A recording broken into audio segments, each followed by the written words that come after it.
Without warning, Officer Kendra Brooks tore the face mask off the black man, hurled her glove straight into his face, then slammed a pen so hard it burst, splattering ink across his shirt, right there in the middle of the courtroom. The room was full of people, yet only he was treated like garbage. She acted with reckless arrogance, clinging to the power of her uniform. But what she didn't know was that the black man she just assaulted was the city's newly appointed chief of police. What punishment awaits someone who thinks they have the right to crush others simply because they assume silence means submission? Watch until the end for the answer. He was already there when she entered. The room hadn't filled yet, but the weight of his presence landed before any words, before any introductions. Marcus sat on the first row, far right, one leg crossed over the other, perfectly aligned with the corner edge of the bench, like a man who understood symmetry and used it as armor. His charcoal gray suit, pressed with militant precision, held no creases, even after the commute. The knot on his tie could slice air, and the gleam of his Oxford shoes caught stray light from the overhead fluorescence, not asking for attention, but impossible to ignore. His hands rested on his lap, one over the other, unmoving, and yet, in that stillness, he pulled gravity toward himself. Kendra clocked him the second her heel touched the tile. Not because he moved, not because he turned, he did neither, but something in the air shifted, imperceptible to anyone not tuned to its frequency. Her gaze snagged on him like a needle on a rough thread. That silence, that calm. It wasn't peace, it was provocation wrapped in patience, and it made her jaw tighten. A man like that, sitting like that, he was saying something without saying anything, like a challenge passed wordlessly across a battlefield. She walked past him toward her seat, spine erect, eyes front, but the awareness of him crawled along her skin like static. She didn't look directly, not yet, but the corner of her vision memorized details. The deliberate way he adjusted the cuffs of his shirt beneath the jacket sleeve, the slow, almost ceremonial turn of a silver pen between his fingers. No nervous ticks, no glances, no tells. He sat as if this place belonged to him, and he didn't need to prove it. She hated that kind of silence, that practice of stillness. It wasn't the absence of noise, it was the presence of control.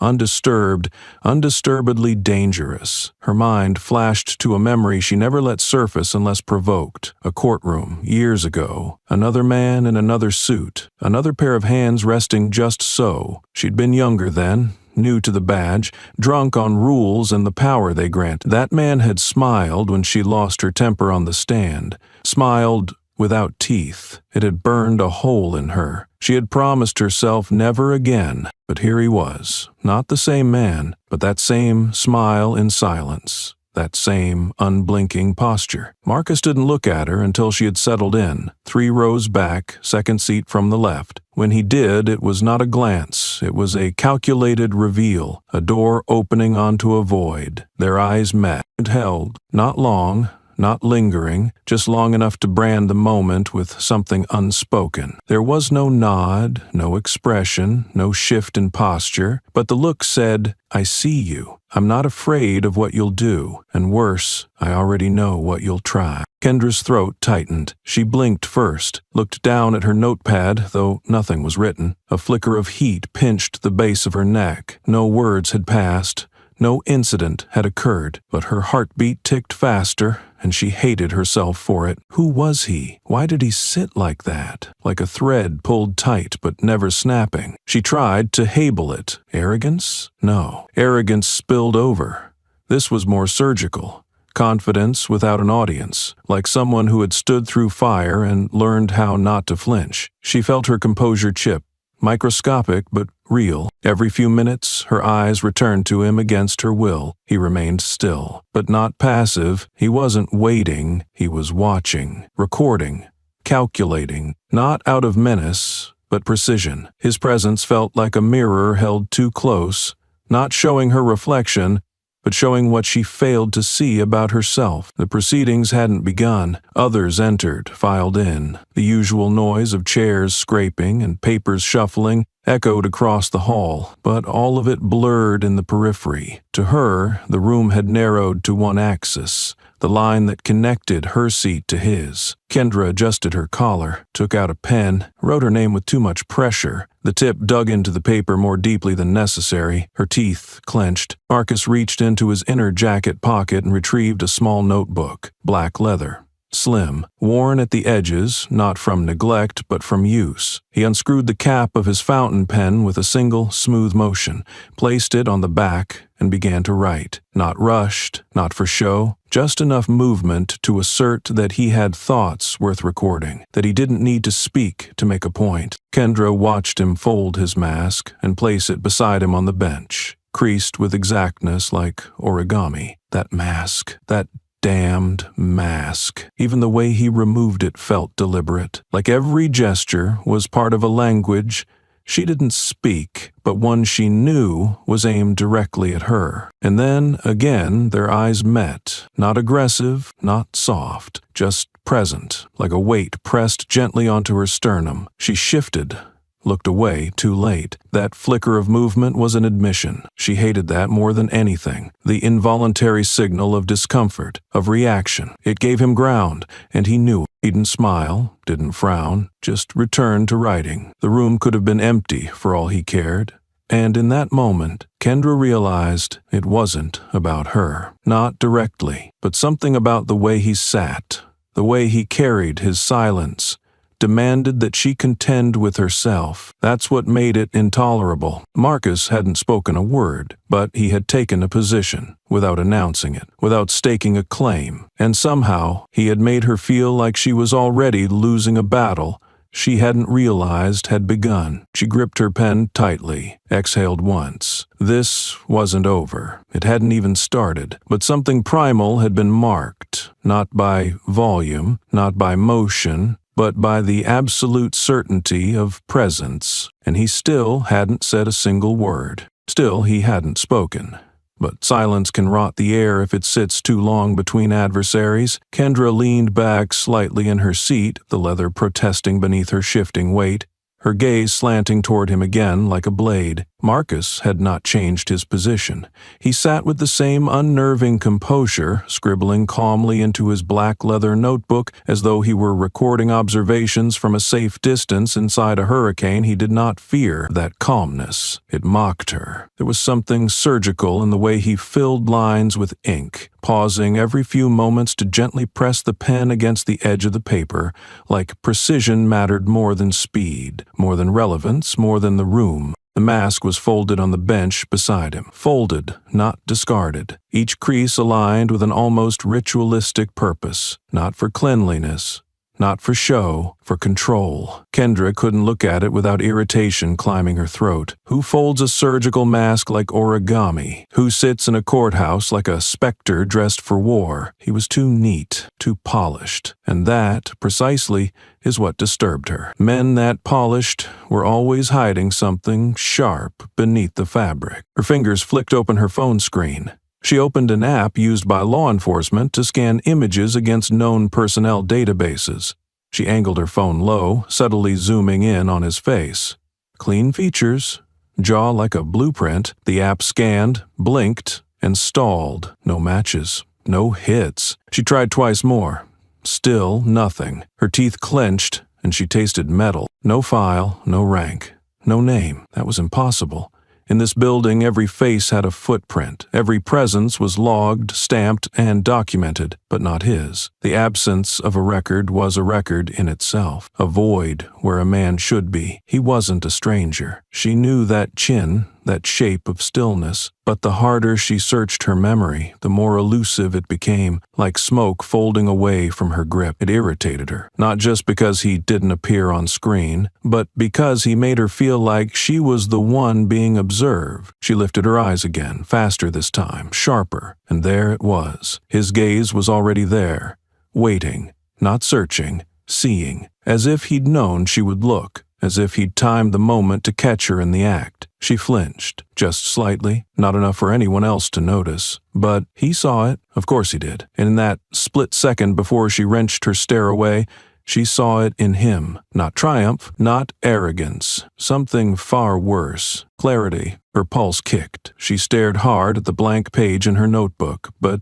It blurred. She wasn't used to being seen like that, not assessed, not interpreted, but seen. Her entire career had been built on reading people faster than they could lie, on breaking down body language, predicting motive, and dissecting threats before they metastasize. But this man, who hadn't spoken, hadn't moved, hadn't even smiled, had bent her inward on herself with nothing more than a glance. It wasn't just unsettling, it was insulting. She hated the vulnerability that flickered through her spine, hated how her reaction had betrayed her. She hadn't meant to look away, and the fact that she had, the sheer instinctual yield of it, was unacceptable. She was the one with the badge, the authority, the seat at the center of the room. Yet she'd turned her gaze like a rookie, like a child afraid to be caught lying. That fury began as heat under her collarbone and spread like fire in wet cloth, slow but inescapable. She couldn't shake the sense that she knew him, not just his face, but the architecture of his presence. Something about him triggered a warning deep in her brain. Not dangerous. Memory, not familiarity, repetition. As if she'd stood across from this kind of silence before and lost to it. And perhaps that was the real source of her unease. Not that he unsettled her, but that she might have already been beaten by someone like him once and never healed from it. Marcus turned a page in his notebook. The sound of paper sliding against paper was absurdly soft, yet it scratched across her nerves. He wrote with his left hand, movements fluid, confident, not a single glance at the room. As if it didn't matter, as if he had already sized them all up and discarded what wasn't useful. That kind of indifference wasn't passive, it was cold, it was cutting, it was power. She glanced again, tighter this time, narrowed, an assessment with edges. The precision of his cufflinks, the perfect triangle of fabric at his pocket square, the choice of ink, dark blue, not black, subtle, intentionally distinct. The more she looked, the more she saw design in the smallest things. This was not just a man dressed well. This was a man dressed in strategy, and strategy meant motive. So what the hell was he doing here? He hadn't spoken. He hadn't risen. He hadn't presented credentials or claimed a side. And yet he had managed to become the center of the room without motion. People walked in, conversations passed, clerks shuffled paper, and still, somehow it all orbited him. She knew charisma. This wasn't it. This was something older, more refined. The kind of presence you don't learn. More refined. The kind of presence you don't learn. The kind you earn through quiet storms that no one else survived. Kendra's nails tapped against her notepad. She didn't realize she was doing it until the third tap. She stopped, stilled, forced her breath to smooth out. She could not let him see more. Whatever this was, this game, this test, this unspoken calibration, she would not lose it by default. Yet the worst part wasn't what she felt. It was that she couldn't define it. She prided herself on naming threats, categorizing enemies.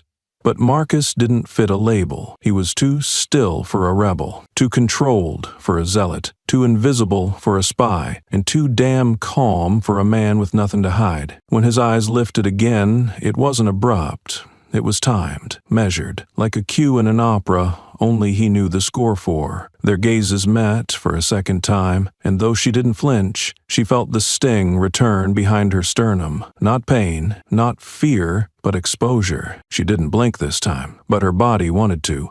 Her breath caught just slightly, enough for her spine to remember that she was flesh and bone. He didn't hold the stare long. He didn't need to. He looked at her like she was a puzzle that had already solved itself. Wrong. Then he returned to writing. On one hand, deliberate strokes, the other resting loosely on his knee. That was the insult, that he could look at her, unmake her composure, then dismiss her without disdain, without effort, and in the pit of her stomach, something twisted. Because she knew in a corner she couldn't illuminate yet that this moment wasn't random, that whatever game was playing out between them had already started, and she was already a move behind. She exhaled, quiet, controlled, but the sound felt too loud in her ears. She closed her notebook slowly, pressed her hands flat against its cover, still, measured, but not at peace, because she understood now he hadn't come to be noticed, he'd come to be known, on his terms, on his timeline, and that meant whatever happened next, it wouldn't be loud, it would be surgical, it would be silent, and it would be hers to react to. And he still hadn't said a word. She closed her notebook slowly, pressed her palms flat against the cool cover, and tried to reclaim control from the edges of herself that had already slipped. But control, once cracked, splinters in silence, and the silence was a live wire now, humming in the bones of the room. The door clicked shut behind the last person entering, and the murmur of proceedings faded into the background as something deeper, sharper, and more volatile filled the air. Kendra didn't mean to move quickly, but she did. She stood, not with poise but with purpose, laced in agitation, and crossed the distance between her bench and his, like a match racing toward the strike pad. Marcus didn't lift his head. His pen moved with that same maddening rhythm, calm, fluid, deliberate, scratching ink into the page like nothing around him had shifted. But it had. The moment cracked in half when Kendra's hand shot out and tore the mask from the bench beside him with the violence of someone unpeeling a lie. Her other hand, wrapped in the latex of official protocol, raised, and then the glove snapped across the air, landing on his face with a cold, flat slap of rubber and insult. The room froze. Every throat tightened in collective paralysis. Even the air seemed to buckle inward. He still didn't move. She grabbed the fountain pen next, yanked it from his fingers, its ink not yet dry, its lines still bleeding honesty onto the paper, and slammed it down, hard, against the notebook, splitting its nib. The ink exploded like a wound, spreading a dark, unerasable stain across his words. Not just an interruption, an erasure. And then she said it, with a voice that wasn't loud, but lethal in its articulation. If you touch anyone, you wear gloves. The glove she had thrown lay at his feet like a white flag inverted, an act not of surrender, but of declaration. The glove was not for hygiene. It was for boundaries, for reminding him and everyone else what was skin, what was allowed to touch, and what must remain filtered, veiled, sanitized. The implication was surgical, coded, discussed, wrapped in regulation. The kind of sentence that doesn't just land on one man but echoes through centuries of systems built to devalue him before he even speaks. Marcus finally looked up, not with anger, not with surprise, but with a gaze that stripped language down to its marrow. He blinked once. No muscle twitched. His stare moved across her face as if he were reading a report in real time. Each detail weighed, stored, and filed, not in retaliation but in exactitude. He didn't wipe the ink, didn't pick up the glove. He only observed her, as if she had just revealed more than she intended. And perhaps she had. The court was still. The benches had become stone. No one said a word.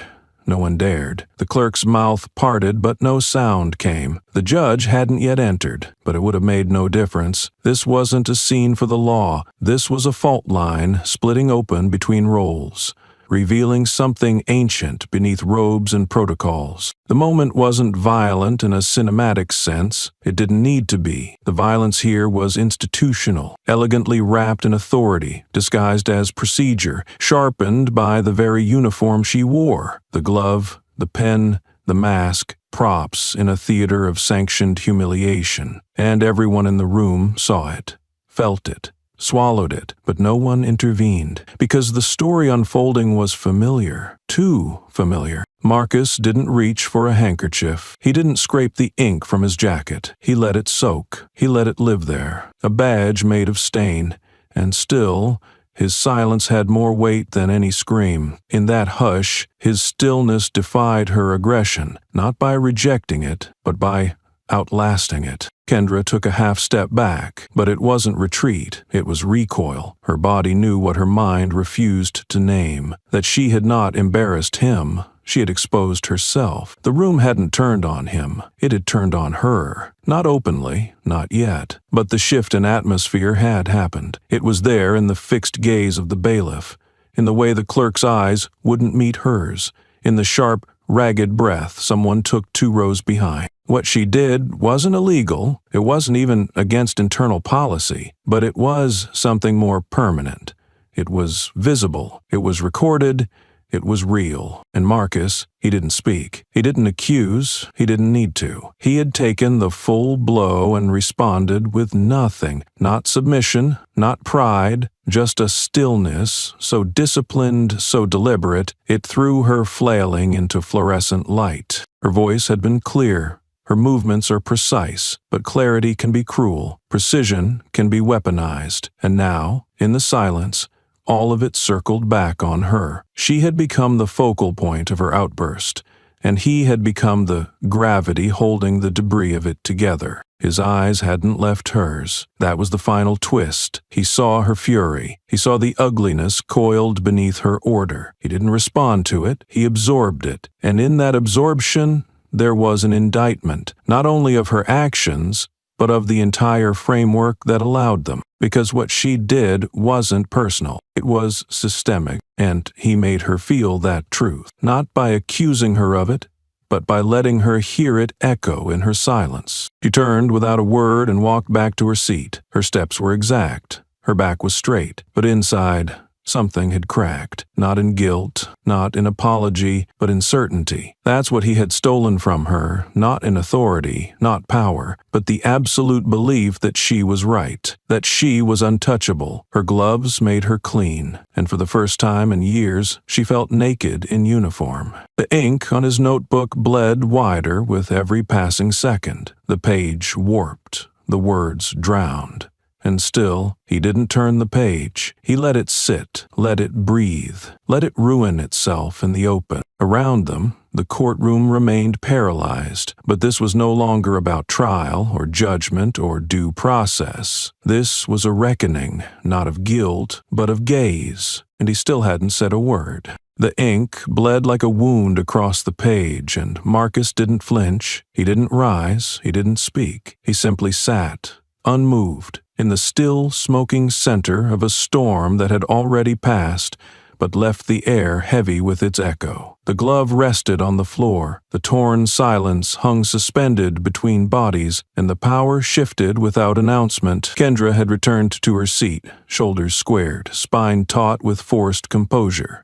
But every second that passed without his reaction hollowed out her sense of triumph, like rot behind polished wood, and he still hadn't said a word. He raised his left hand slowly, not with dramatics, not to draw attention, but with the quiet necessity of someone removing ash from a sleeve. The ink had splattered across his cuff, a sprawl of black and blue soaking into the white fabric. He didn't shake it off. He didn't grimace. He took a small handkerchief from his pocket, neatly folded, crisply edged, and began to blot the stain with the same care he'd used when folding his mask earlier. There was no urgency in his movements, only precision. Each dab absorbed more than pigment. It erased nothing, but acknowledged everything. Kendra watched him, and for the first time since she'd acted, she felt something gnawing at the edges of her breath. It wasn't guilt, it wasn't regret, it was absence. The vacuum left when you strike, and the expected collapse doesn't come. She had expected resistance, expected a rebuttal, a snap of rage, or at the very least a shattering of his composure, but what she got was stillness, worse than defiance, worse than submission. It was a continuation, as if she had thrown a stone into a canyon and received no echo. Marcus folded the handkerchief again, tight, small, tucked it back into his pocket as if the act itself closed a file. Then, wordlessly, he reached for the mask. It had slipped slightly from the bench's edge, one corner brushing the floor, but he picked it up gently, shook off the dust, and refolded it with symmetrical care. The ritual repeated itself, every fold straight, every crease aligned. Not rushed, not mechanical. It was reverent, not to the object, but to the control it represented. Then he lifted his head. He looked at her, not with judgment, not with anger, not even with disdain. It was a look that didn't explode outward, it imploded inward, a look that tunneled through her, like a lens turning from observation to reflection. There was no performance in it, no bait, no plea for witness, just a deep, still reckoning that forced her to sit straighter in her chair, though her body screamed to shift away. His eyes didn't say, "Why did you do it?" They said, "I already know why," and that was worse, because that meant he had seen through her, not through the act, but through the architecture of it, the layers of policy, prejudice, and pride she'd constructed to justify a moment like that. And still, he didn't react. His restraint was not silence born from shock. It was silence born from choice. She felt the heat in her cheeks, and that infuriated her more, not because she was embarrassed, but because she couldn't label the feeling. It wasn't remorse, it was a disruption. The internal dissonance that comes when you injure someone not because they were weak, but because you needed to feel like you were still strong. Marcus closed his notebook. The inked page is still open to stain. He didn't turn it, didn't attempt to preserve what had been written. He simply pressed the cover down and fastened the strap around it. The book was not ruined. It was completed. Violated, yes, but no longer needing more. That gesture, that quiet sealing, hit her with more finality than any shouted condemnation could have. He had not dismissed her, he had absorbed her. The room remained quiet. Others shifted in their seats, but no one broke the spell. It was as if the entire chamber had agreed to let the weight of his inaction write its verdict. The sound of a throat clearing at the back broke the moment, but only barely. She could feel the stares ricocheting between them.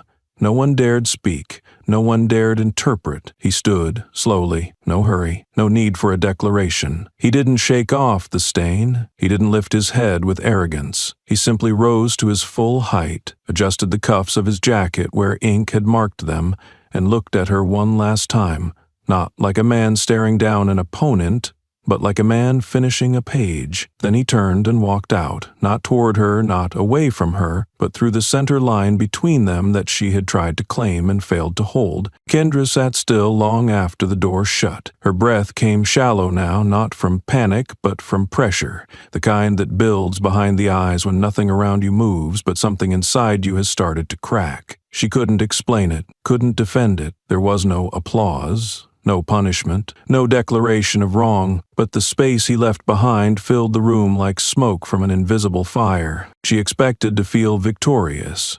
She expected to feel clean, but what lingered was something murkier, something harder to scrub, the weight of being seen, not just by him, but by a silence too precise to escape. He hadn't retaliated. He hadn't excused her. He hadn't forgiven her. In that absence of response, of retaliation, of resolution, was the sharpest edge of all. The silence he left behind didn't dissolve. It congealed, and like all things thick with tension, it spread, not loudly, not immediately, but in the way a fracture beneath glass travels outward until the whole pane seems ready to shatter. The courtroom, that controlled arena of decorum and hierarchies, became a spark chamber the moment the door clicked shut behind Marcus, and someone, somewhere, had captured the moment on their phone. A short clip, maybe 17 seconds, no sound, only the image. A glove to the face, a pen breaking in a notebook, a man sitting, unmoved as ink bloomed across his sleeve and silence burned into permanence. It wasn't dramatic, it wasn't violent in the cinematic sense, but it was radioactive, the kind of quiet humiliation that doesn't scream for justice but demands it anyway. By noon the next day, the clip had more views than most body cam footage ever got. It played on loop across screens, small and large. News feeds, TikToks, protest threads, encrypted message boards, and in all of them the questions came first. Who was the man? Why didn't he fight back? What did she mean by, if you touch anyone you wear gloves? And then came the commentary, the interpretations, the slow, steady sharpening of the incident into a symbol. The internet didn't know his name yet, but it didn't need to. It knew his silence. It knew his stillness. It knew the ink and the way it stained, not just paper, but the room itself. And it knew, instinctively, that this was not just about one man being humiliated. This was about what happens when a man refuses to rise to the bait and still bleeds dignity through stillness. Kendra watched the clip in her office. The sound muted, her breathing louder than anything on screen. She watched herself, her body upright and coiled.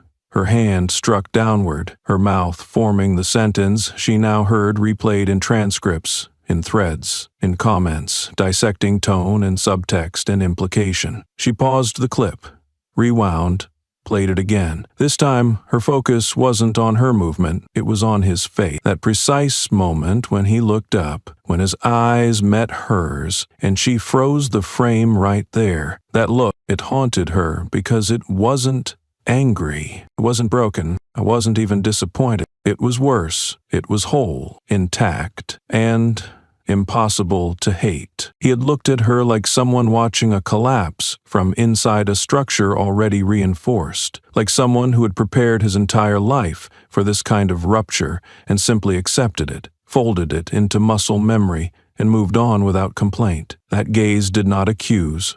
It was simply recorded, and for reasons she couldn't name, that quiet archival stung more than any confrontation ever could have. The headlines came next. Man humiliated in courtroom refuses to respond. The power of stillness in the face of racial hostility. Who is the man who said nothing and spoke volumes? Marcus saw his image appear in the morning paper. Center spread. Low resolution but unmistakable. Him sitting, ink spilling, jaw set. Someone had circled a line from the piece in a red marker. His silence was not submission. It was a protest in its purest form. But that wasn't the line he underlined. He read further, scanning until he reached it. Then he took his pen, black not blue, and drew one crisp stroke beneath the sentence. Silence is the new... He didn't smile, didn't react. He just capped the pen, folded the page, and slid it into a drawer. There was no social media account tied to his name, no official statement, no rebuttal. His office remained closed. His phone stayed off, but the world kept talking. His lack of participation didn't reduce the noise, it amplified it. And in that absence, in that vacuum, people poured their projections, their arguments, their fears. Some called him a hero, others called him a coward, but all agreed he had made them feel something. And that, in the age of endless noise, was power. Meanwhile, Kendra stopped sleeping. Not entirely, but not well. The image, frozen frame, that gaze began to follow her through the dark, not as a nightmare, but as a disruption, a stillness at the core of her rest. It didn't condemn, it didn't forgive, it simply watched, and that made it impossible to escape, because it made her question whether what she did had been punishment or performance. She scrolled through the reposts late at night, watching herself from angles she hadn't seen before, slow-motion versions, overlaid text. This is how power reacts. Edits that zoomed in on his eyes, on the ink stain, on her glove, suspended mid-air like a verdict she couldn't withdraw. And each time she paused the video, she paused it in the same place, that look. Not because she wanted to see it, but because she couldn't look away. She didn't feel shame. Not yet. That would have required vulnerability she hadn't granted herself. What she felt was displacement, a fracture in the mirror, a realization that the force she thought she wielded had not landed the way she imagined. The blow had been clean, but the meaning had slipped through her fingers. Marcus had not responded to the media. He had not written a single statement, but he did one thing. On a small notepad, in the corner of a private room, he drew a red line under a single sentence clipped from a political blog. "The revolution won't be loud. It will be noticed." He folded the note, burned it, and let the smoke rise. Kendra turned off her screen, but even in the dark, the image stayed lit in her memory. That calm face, that stillness that had refused to rupture. And for the first time in her career, she realized some of the worst wounds aren't visible. They echo, and when silence becomes the wound, no apology can cauterize it. It began not with a press conference or a headline, but with a whisper in the hallway, the kind that didn't rise above a murmur but still sliced through rooms like glass underfoot. Kendra had been reviewing a report, pen tapping in rhythm to a thought she hadn't quite formed, when the notification slid across her screen. Internal distribution only, marked confidential but already circulating like wildfire among the ranks. Appointment confirmed, Marcus Avery, Chief of Police. Effective immediately. The letters didn't explode.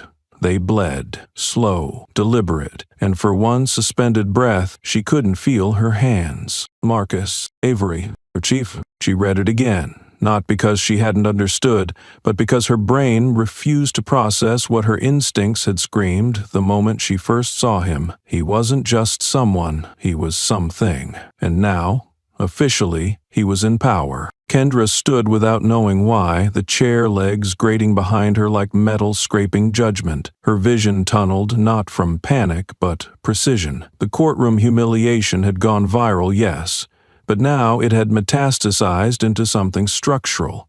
He had a name, a title, a badge heavier than hers. And the worst part? He hadn't needed any of it to own the room that day. He'd done it in silence. Now he'd do it with authority. The chatter in the precinct pulsed like a hidden current beneath the tile. People didn't speak directly. They didn't need to. They forwarded the link. They whispered his name like it had teeth. Every officer who watched the footage again now saw something more than a man enduring abuse. They saw the man they now answered to, and the recalibration was instant, automatic, terrifying in its quietness. Later that day, her terminal blinked with a prompt, Internal Access Video Surveillance Log, Office 2B. She opened it. The feed buffered, then settled on a grainy clip from earlier that morning. Marcus entered the room, calm.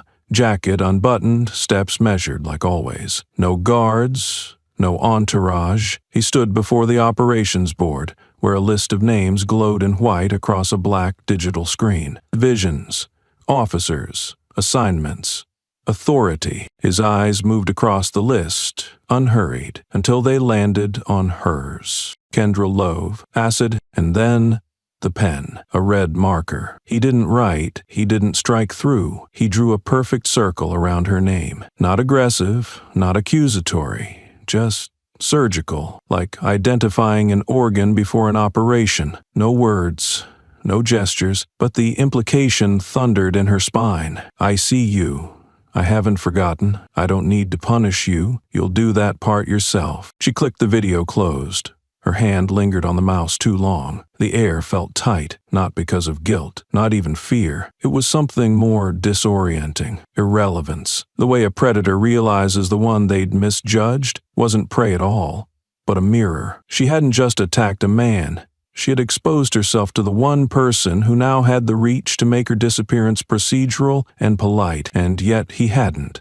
No reprimand, no disciplinary report, no closed-door meetings. Just the circle, just the look. Why wasn't he striking back? That question haunted her harder than retaliation ever could. Vengeance she could survive. She knew its rules. But this waiting game, this silent exposure, this forced self-observation was a kind of psychological warfare she hadn't trained for. Every step she took inside the precinct now felt watched, not surveilled. Witnessed, and not by cameras, but by the echo of that stare. He didn't rearrange her schedule, didn't shift her department, didn't reassign her to archive or traffic or something humiliating in its dullness. No, he left her where she was, center seat, full jurisdiction, like someone daring her to misuse it again and see what she saw in herself. Colleagues grew quieter around her, not out of solidarity or suspicion, but self-preservation. A few glanced too long when they passed her desk. One nodded with a stiffness that felt like pity. Another, someone junior, offered a smile that collapsed midway through and became a blink instead. The ecosystem had changed. She felt it in the pacing, in the paperwork, in the silence that wasn't just silence anymore. It was a lead. And Marcus, he moved through it all untouched. He didn't walk fast, didn't demand space. He didn't impose power. He embodied it. The kind that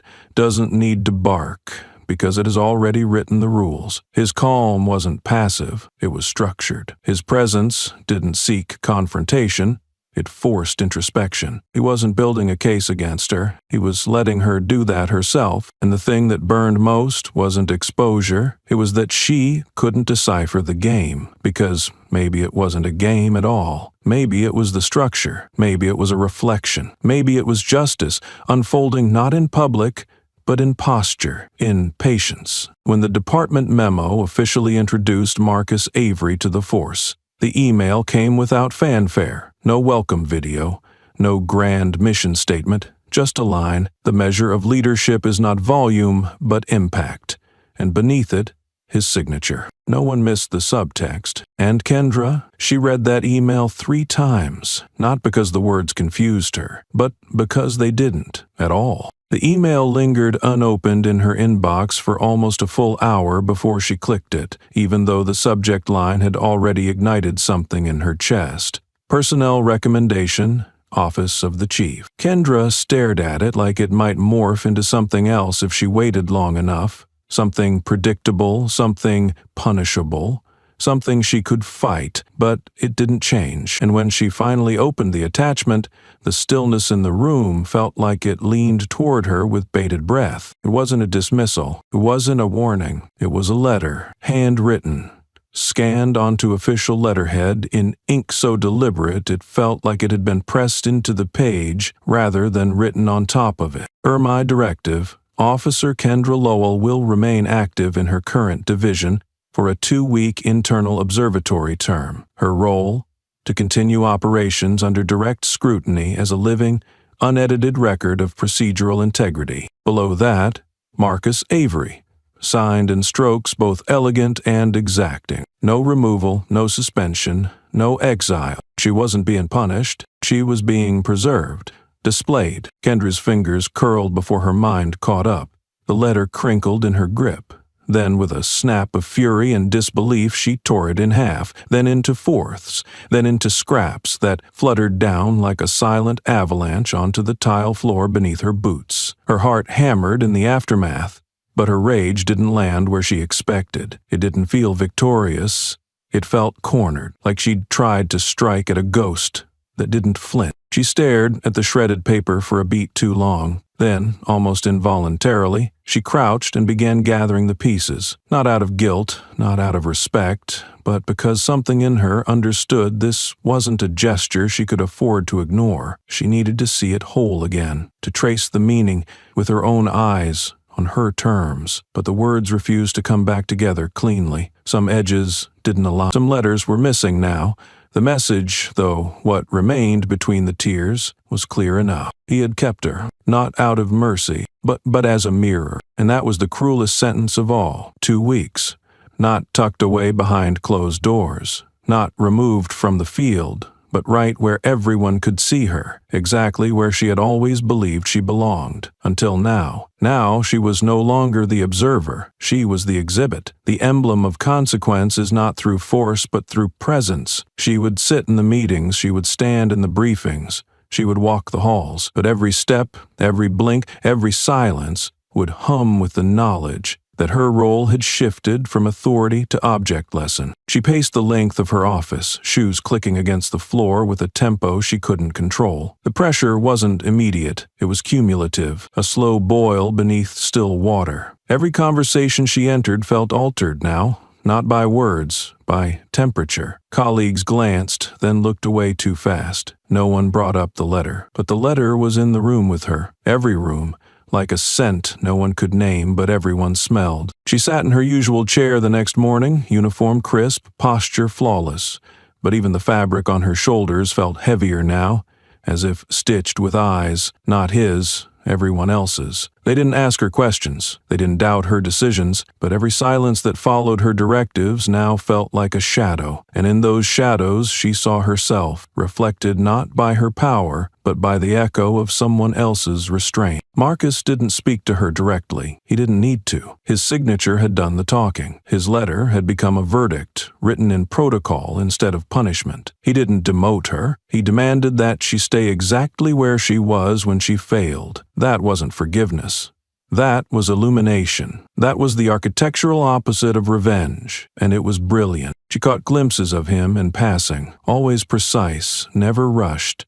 The same unreadable calm carved into his walk, into his nods, into the way he passed through space without demanding it. Once she saw him glance her way as they passed in the corridor. Just once, not long enough to accuse, not short enough to miss. A look that was less about her and more about context. A look that said, I didn't move you. Because of moving, you would have spared yourself. Every night, she returned home with the taste of that look still in her mouth. Not bitter, just persistent, like something stuck between her teeth that wouldn't wash away with scotch or toothpaste or time. The second day, she found a sticky note on her desk. No signature, no handwriting she recognized, just a sentence. You don't get to walk away clean when you stay standing. She didn't ask who left it, because she already knew, and because the words weren't wrong. The note was gone the next morning. Nothing dramatic, nothing scorched or replaced, just gone, as if even paper knew when its silence had already said too much. But the tension didn't leave with it. If anything,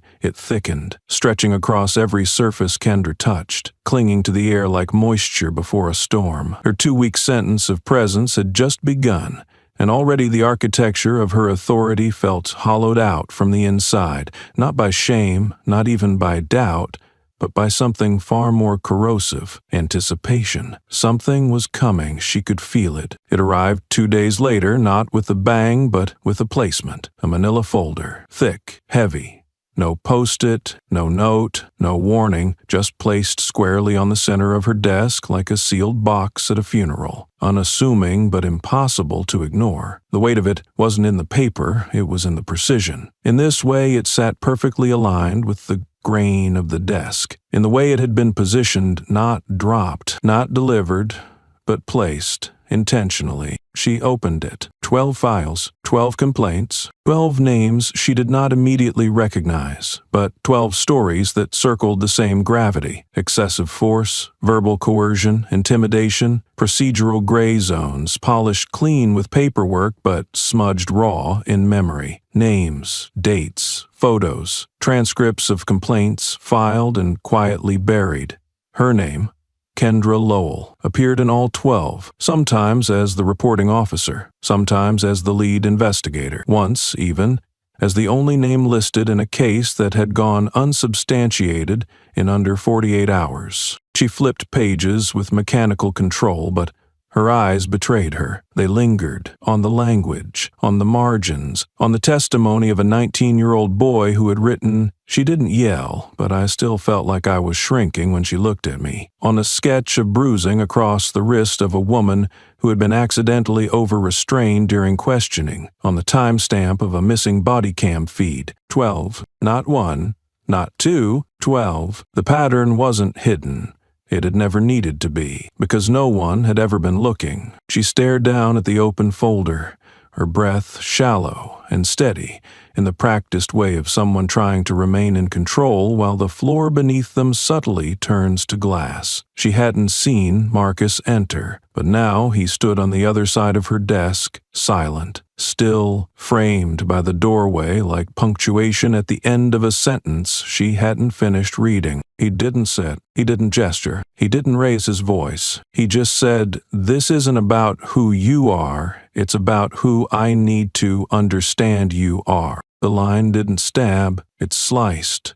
Clean, precise, without drama or threat. And yet, it landed with the force of a gavel. Kendra blinked. Once. Slowly? Her mouth opened, but the words curdled before they formed. There was nothing to deny. The evidence sat there like a truth too patient to be ignored. He hadn't come to accuse her. He'd come to uncover her. Not with malice.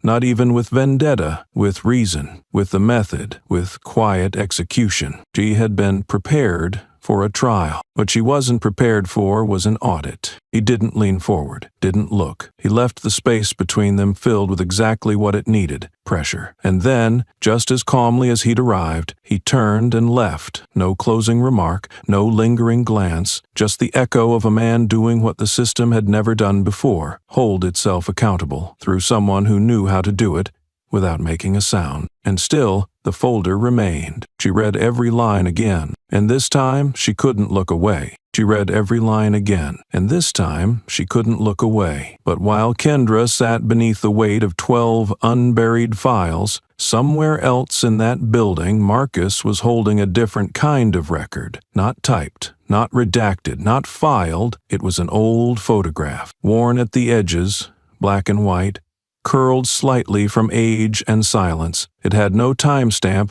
but he didn't need one. He remembered the date, the time, the temperature, the smell of pressed wool and wet grass. The way grief doesn't move fast, only deep, his father's funeral. He hadn't looked at the photo in years. Maybe he hadn't dared, but now it lay in the center of his desk, flattened by the weight of memory, sharpened by the clarity of hindsight. The frame captured a line of mourners in uniform, orderly, respectful, stiff. His father had been a respected officer, a quiet man who never raised his voice, but was never once disobeyed. That day had been meant for honor, until it hadn't been. There, just off-center, a figure blurred slightly in motion, a hand outstretched, pressing gently but unmistakably against the chest of a young black man trying to step forward. The gesture wasn't violent, but it was absolute. A removal dressed as a regulation, a displacement dressed as protocol, and the officer whose hand had done the pushing, clear as day, Kendra Lowell. He'd never said anything, never made it a case. At the time, he hadn't had the words, only the burn, only the cold humiliation of being pushed out of the front row at his own father's burial, as if grief needed clearance, as if bloodlines required validation. Now, more than a decade later, he stood in the records room, fingers trailing along files and spines, still in the quiet, still in command, but no longer in retreat. The room was cool, fluorescent lights hummed softly above, and the smell of old paper carried the weight of too many stories archived too tightly. She entered behind him. She hadn't expected him to be there. He didn't turn, didn't acknowledge her immediately. He pulled a file from the shelf, skimmed a line, and replaced it. Then finally he turned. No hesitation, no preamble, just that gaze, calm, centered, aware. Kendra's lips parted. A greeting formed, insincere and brittle, but before it could land, he cut the air with a sentence that didn't need volume to wound. Last time, you pushed me back. This time, I have the right to stand still. That was it. No accusation, no escalation. Just a line delivered with the weight of a decade behind it. A memory she'd erased, but that he had carried like a scar beneath silence. And now it surfaced, not as revenge, but as revelation. She blinked, swallowed. The file in her hands suddenly felt heavier. For a second, she considered denying it, saying it wasn't her, that she didn't remember, but the truth hung between them already, undeniable, and the act of pretending would only sharpen its blade. He didn't wait for a response. He turned back to the shelf, calm as gravity, and resumed his search, as if the statement had been made not for argument, but for symmetry, a full circle, a reckoning without rage, a confrontation without chaos. Kendra stood there, spine rigid, breath caught between instinct and shame, and in that stillness, she understood what power looked like when it didn't need to yell, when it didn't demand recognition, when it simply existed, unshaken, unbent. He had given her a memory she had tried to erase, and she had given him a moment to reclaim what had once been taken. This wasn't about her anymore. It never had been. It could have been another meeting, another moment folded neatly between reports and procedure, another silent room with blinds half drawn and a desk too polished to feel real. But the stillness inside this room wasn't emptiness, it was saturation. There was no one else present, no note-takers, no press, no audience to witness the symmetry unfolding. Just two people, bound not by conversation, but by a shared history of silence, weight, and things neither had ever said aloud. Kendra sat at the far end of the conference table, arms crossed tight over her lap, shoulders squared like armor that no longer fit. She had known he'd called for a private discussion, but she hadn't known what she expected. Reprimand, perhaps, a thinly veiled warning, a confrontation cloaked in bureaucracy. What she hadn't expected was that he would bring the pen. Marcus entered without ceremony, no folder in hand, no file to weaponize, just one object, held delicately between thumb and forefinger, the same pen she'd shattered weeks ago in a moment of fury,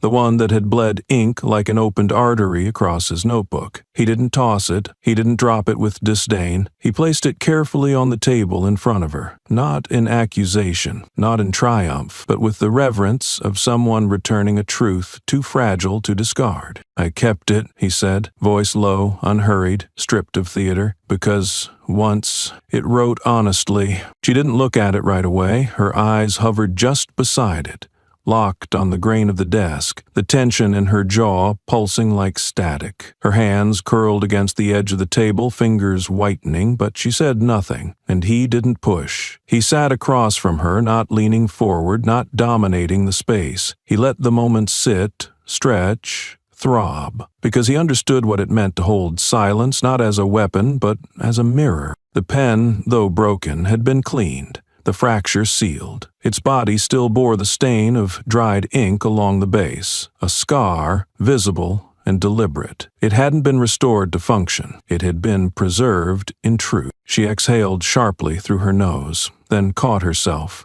refusing the gesture of release. The redness in her eyes had already bloomed, raw and unhidden, but no tears fell. That, too, was control. But it was slipping, because here was a man who had endured the worst she had offered.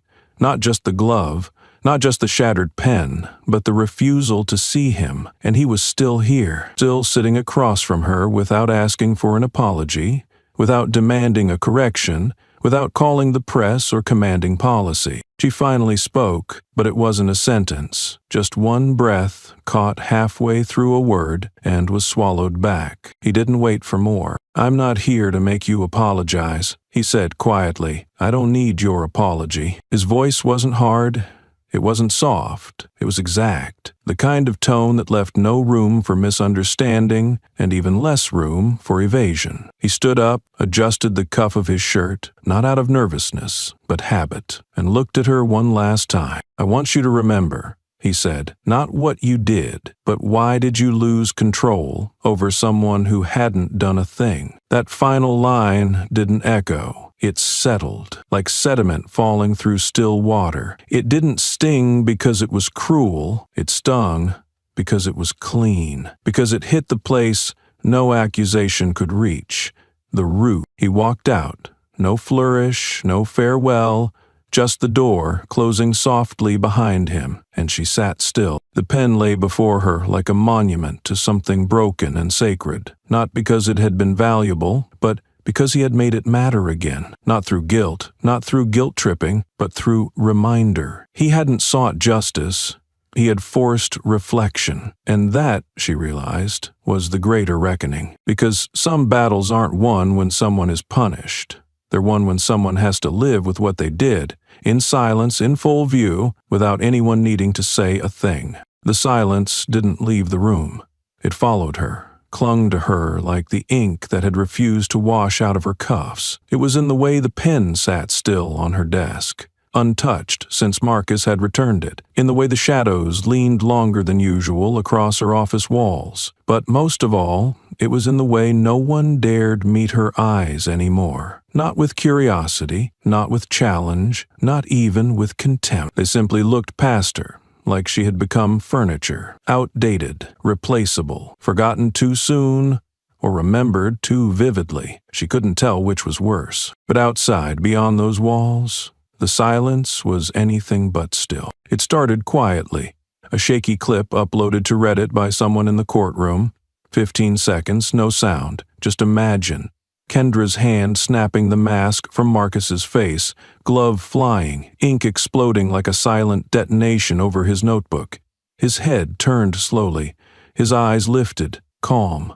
That pause, that stare, that lack of reaction landed heavier than any scream. The caption, "When silence wins." What followed was no longer in her control. TikTok seized it first. The clip reappeared with filters, with music, with edits that turned a courtroom into a cinematic battlefield. Dramatic music swelled. Text overlays read like protest slogans. "This is how you hold the line. The man who didn't need to shout. Watch what happens when the oppressed don't blink." It should have felt absurd, even laughable. But it wasn't. It was dangerous. Because it wasn't a joke. By noon the next day, the video had spread to every major platform. Twitter exploded with threads dissecting the body language of both parties. Users debated power, silence, institutional violence, race, and control, all from a video that didn't even include sound. The fact that Marcus said nothing made it more potent. His refusal to react had become the reaction itself, an indictment by absence, an unspoken scream heard louder than Kendra's every word. And the memes, God, the memes. The glove in midair became a sticker.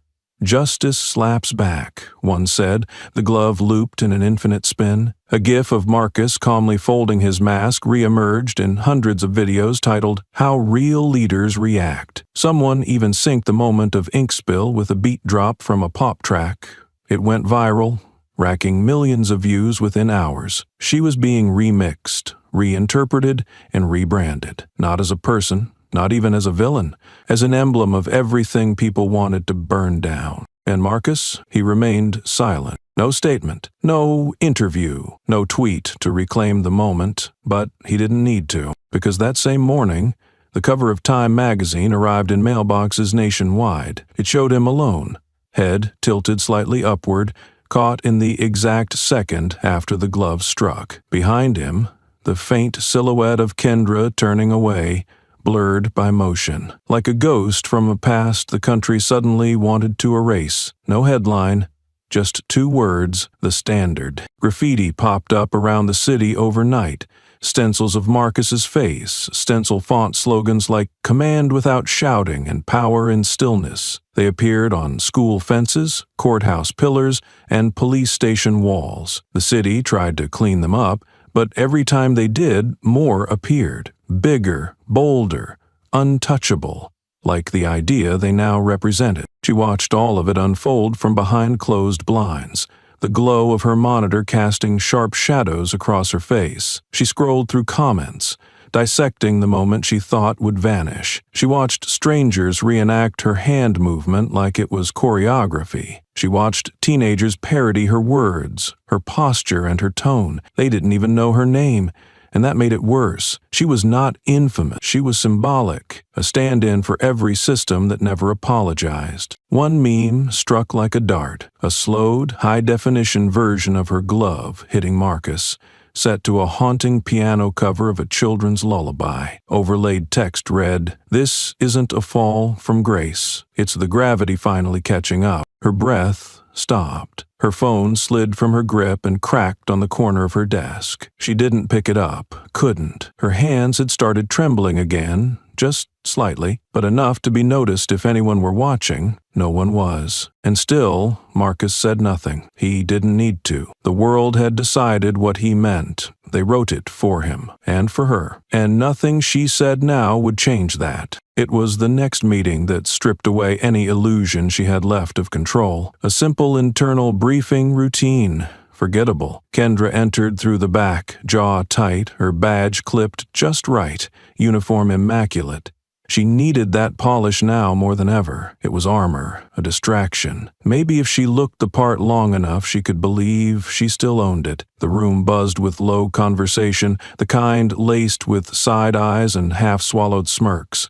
No one dared speak to her directly, but the air tasted of something sour, of something unspoken, festering. Near the end of the meeting, a young officer, fresh in, barely 25, leaned over his phone and let out a laugh. Quick, sharp, a little too loud. Kendra's eyes flicked toward him on reflex, but it was Marcus who moved. He'd been sitting in the far corner the entire time, motionless, unreadable. When the laugh cracked the silence, he stood up, not with anger, not with force, just with precision. He walked slowly across the room until he stood behind the laughing officer, who froze mid-breath. The phone still glowed in his hand, and on its screen was the now infamous loop. The glove, the ink, the stare. Marcus looked down, studied it, then lifted his eyes just enough for everyone in the room to feel it. "This isn't a joke," he said, voice low, almost calm. "It's a warning. Nothing more. No follow-up, no elevation in tone, but the sentence hung there like a loaded chamber. The laughter died instantly, not just from the young officer's mouth, but from the building itself. It was as though the foundation absorbed the weight of it. Marcus turned and walked back to his seat, folding his hands in his lap like nothing had happened, and still he said nothing about her. He never said her name, never asked for an apology, never wrote a single word defending himself. But somehow the silence kept winning. It echoed through every repost, every re-edit, every artistic reinterpretation of that courtroom moment. It was louder than protest chants, more persistent than press releases. People saw his restraint as discipline, as a kind of power that no institution could fabricate. He wasn't performing, he was enduring, and the public saw that endurance as strength. She saw it as suffocation. At home, the walls began to close in. Her phone kept pinging. Group chats she no longer opened, notifications from apps she forgot she had. Someone had created a Twitter account just to post daily lessons from Marcus, using old images of him, overlaid with imagined quotes like, "Stillness is strategy," and "If you must burn, burn quietly." Half of them were probably fake. It didn't matter, they were believed. And then came the interview requests, not for her, for him. But he declined them all, every single one. No appearances, no statements, no reaction. Until one morning, with no fanfare, Marcus walked into a magazine shoot. Not for a press piece, but for a Time cover story titled "The Quiet Rebellion." The photos were raw, unfiltered. No police jacket, no podium, just him in his gray shirt, the cracked pen in one hand and a notebook in the other. His stare was calm, centered. The background faded to black, the silence in print. Kendra stared at the cover until her eyes watered. Not out of emotion, out of heat, out of pressure, out of something she couldn't name. She recognized that face, not just as the man she humiliated, but as the man who had decided not to retaliate, who had chosen to stay, to hold, to watch her unravel without lifting a finger. It was worse than punishment. It was precision, because Marcus wasn't just being made into a symbol, he was becoming a standard, and she wasn't even a person anymore. She was the before, the then to his now, the glove that made him visible, the act that made him inevitable. The city began changing around her. Slowly at first, like the first signs of a shift in wind before a storm. Then the change sharpened, spread, and took root. It wasn't just digital anymore.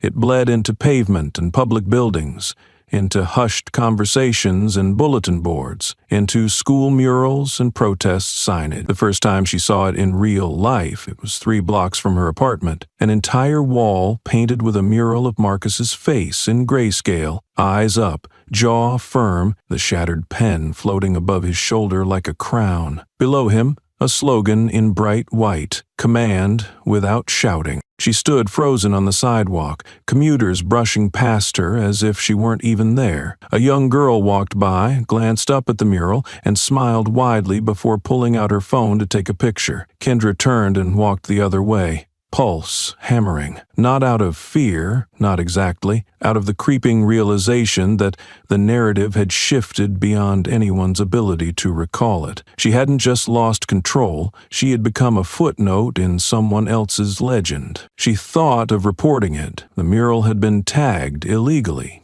The property owner hadn't authorized it, but she knew what would happen. Any action she took would only amplify the image, turn it into martyrdom, fan the fire she was already burning in. She didn't file the complaint. Instead, she went home and shut off every screen in her apartment. But silence didn't mean solitude anymore. Not now. Now, silence had a face. It was Marcus's. At the precinct, morale had fractured. Some officers had begun emulating Marcus's demeanor, stoic, restrained, deliberate. Others spoke of him like a mythological figure, as if he'd never raised his voice in his life. She knew better. He didn't have to. His presence spoke for him now. His shadow was louder than her protests. His restraint made her fury look cheap. Her desk became a zone of avoidance. Colleagues passed without eye contact. No invitations to lunch, no hallway chatter. If her name was spoken, it was behind closed doors. Even her superior, once a steady ally, now kept a calculated distance, never criticizing her directly, but never defending her either. One morning, she arrived to find a stack of case printouts on her chair. On top of them, someone had placed a sticker, the same sticker from the memes, a glove mid-air, captioned with "Know Your Impact." No one claimed responsibility. No one needed to. And still, Marcus said nothing. His silence became ceremonial. When a journalist asked him about the viral moment, he didn't reply. When another officer tried to defend her actions in a casual hallway remark, Marcus gave a single look, cold, surgical, and the comment dissolved mid-sentence. It wasn't intimidation, it was gravity. People bent around him now, like he pulled the ethical compass of the department into himself without effort. She heard the whispers. The man who turned humiliation into a doctrine, he never lifted a finger, and now the whole department's listening. He didn't push her out. He let the air tighten until she couldn't breathe. None of it was said to her, but all of it reached her. What made it unbearable wasn't that they admired him, it was that they had no interest in remembering who she was before him. Her accomplishments, her command, her records, all of it had evaporated into a single frame, the frame of her hand snatching a mask off a man who refused to flinch. That moment had become the story, the mythology, and Marcus, the man who didn't fight back, had been sculpted into something sharper than any punishment she could have given him. She began waking at 3 a.m., drenched in sweat, not from guilt, from displacement. She didn't belong to the system anymore. She had become its ghost. Marcus, on the other hand, became its future. There was no memo, no press release, no official policy shift, but everyone felt it. The cultural tilt inside the department was unmistakable. The language people used changed. Phrases like procedural integrity and composure under fire were spoken in meetings with new gravity. It was as if Marcus's silence had rewritten the entire lexicon of respect. Then came the incident in the training room. Kendra walked in late to a routine de-escalation session. The chairs were already full, filled mostly with recruits and mid-level officers. The instructor was going over tactics when someone pulled up a slide on the projector, unlabeled with just an image, Marcus, seated calmly at the tribunal table, the glove mid-slight frozen in the air. The room erupted into laughter, not mean-spirited, more like the nervous release of a generation that didn't realize they were laughing at a scar. The instructor didn't laugh. Neither did Kendra. And Marcus, who had stepped into the back of the room quietly minutes before, didn't flinch. He didn't raise his voice. He didn't ask for silence. He simply walked up to the projector, hit the button to turn it off, and then turned to the class. "This isn't a joke," he said again, almost as an echo of himself. "This is a warning." This time, no one chuckled. No one even shifted in their seat. Kendra didn't breathe. Marcus didn't look at her. He walked out without another word. And yet, the chill he left behind cut sharper than any reprimand she had ever issued in her life. That night, graffiti reappeared, only this time not on walls. It showed up in code, projected on the side of the courthouse by activist artists. Command without shouting. Marcus's face flickered silently across stone and shadow. A message bigger than him, no longer under his control. And Kendra realized something devastating. This was not his victory. This was his extraction. The public had seized his silence and weaponized it into sainthood. Marcus had never asked for glory, but the absence of his retaliation had become proof of something greater, something permanent. She finally understood what she had done, not just to him, to herself. By trying to humiliate him, she had immortalized him. By attempting to reduce him, she had revealed her limits. And now, wherever she went, whether in person or online, she couldn't escape the echo of her act, refracted through 100,000 versions of the same frame, the same moment, the same message. One morning, she found a magazine on her desk. Time. The same cover. She thought someone left it there to taunt her. But there was no note, no scribble, just the image. Marcus, still, composed, head turned toward something unseen. Behind him, her figure faded into the background. She stared at it for minutes, hours, maybe. She didn't remember when her hand moved, but At some point, she took a black marker and circled the white block letters under the photo. When silence wins. It wasn't mockery anymore. It was a fact. Marcus hadn't needed revenge. The world had done it for him, and in doing so had stripped her of everything but memory, not justice, not even guilt, just the ongoing presence of absence. The silence she tried to break had become her judge, her jury, and her sentence, and no one, not even Marcus, would ever need to speak her name again. It began not with confrontation, but with a form, thin and clinical, sitting squarely at the center of her desk like a summons in disguise. Internal affairs required her written account, her justifications, and her chronology. She was ordered to explain, on paper, in her own words, why she had acted the way she did during the tribunal. But the form itself was not the weight. The weight came when she was handed the accompanying files. Case after case of civilian complaints, names, dates, accusations she had once skimmed and shelved. Each one a voice she had chosen not to hear. Each one now back to haunt her, not as rumor but as record. The air in her office thickened with paper and memory. Her fingers hovered over a complaint she had never truly read, filed 7 years prior. A man detained during a neighborhood sweep had accused her of verbal aggression. His report had included a name she recognized instantly, Marcus. His name, crossed out with a thick black line by someone in administration. No reason, no note, just erased. But the context was clear. He had been there. He had tried to speak, and someone had ensured he was never heard. She kept reading. One victim, a young man arrested without cause, had written, "She didn't hit me, but when she looked at me, it was like I didn't deserve to exist." Kendra blinked slowly, heart thudding against her ribs. The words didn't stab, they bled, because she remembered that day. She remembered the arrest. The adrenaline, the theater of dominance she had orchestrated with precision. She hadn't needed to touch him. Her silence had done the job. The cruelty had been effortless. The floodgates cracked. Image after image resurfaced. Her voice barking orders, her hand gripping collars, her laugh after someone flinched. She had wielded authority like a flame, not to light, but to scorch. And in that moment, seated alone, surrounded by paper truths, she realized something more shattering than shame. She had never doubted her right to behave that way. Then came the folder. Not anonymous, not buried. It was placed deliberately atop the stack. Inside were transfer requests, disciplinary notes, and field reports, all with the same thread, Marcus. At the very top was a note in his handwriting, just one sentence, printed in black ink. "You were the reason I left the unit.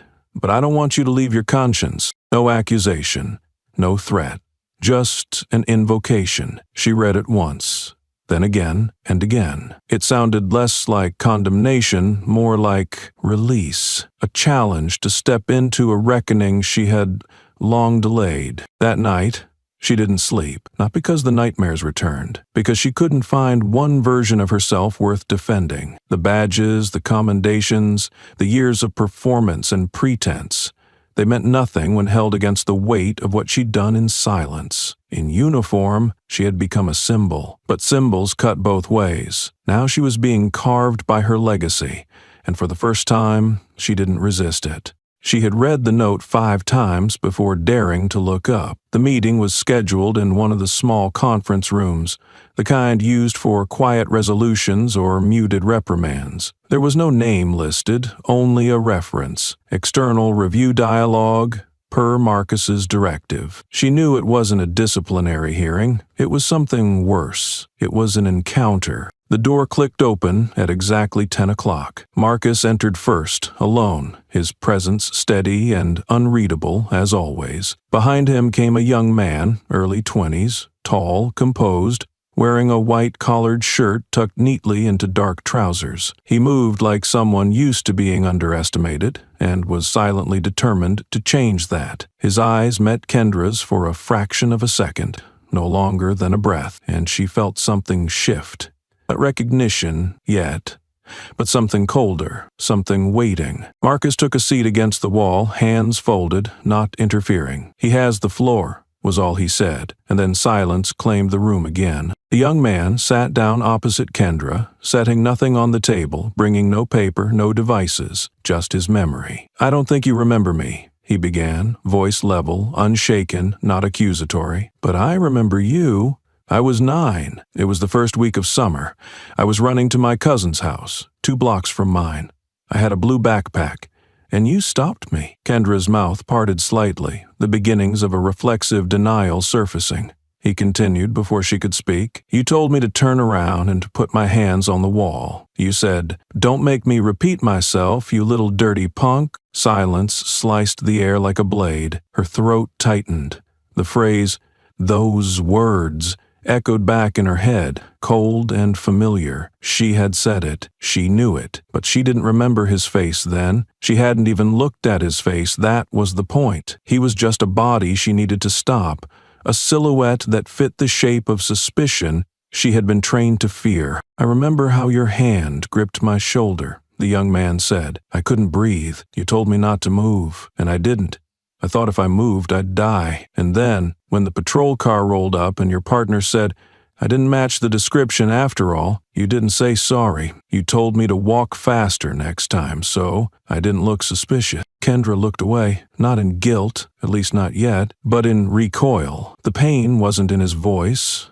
It was in his control. He wasn't breaking down. He wasn't yelling. He wasn't trembling. He had grown into a man who carried that 9-year-old boy inside him like a locked file. And now he had opened it, laid it bare, and she had no idea how to close it again. "I intern at the Department of Justice now," he added. "Marcus invited me to speak with you, not because I wanted revenge, but because I needed you to hear me say, I lived past that moment, but that moment didn't leave me." Kendra's fingers tensed against the table edge, her nails pressed into her palms. Marcus hadn't moved a muscle, yet the gravity he brought into the room felt like a silent verdict hanging in the air. She didn't speak, couldn't. Words would shatter under the weight of what was happening. "I wrote a letter on your behalf," the young man said, pulling a folded page from his pocket. "Not because I believe you've changed.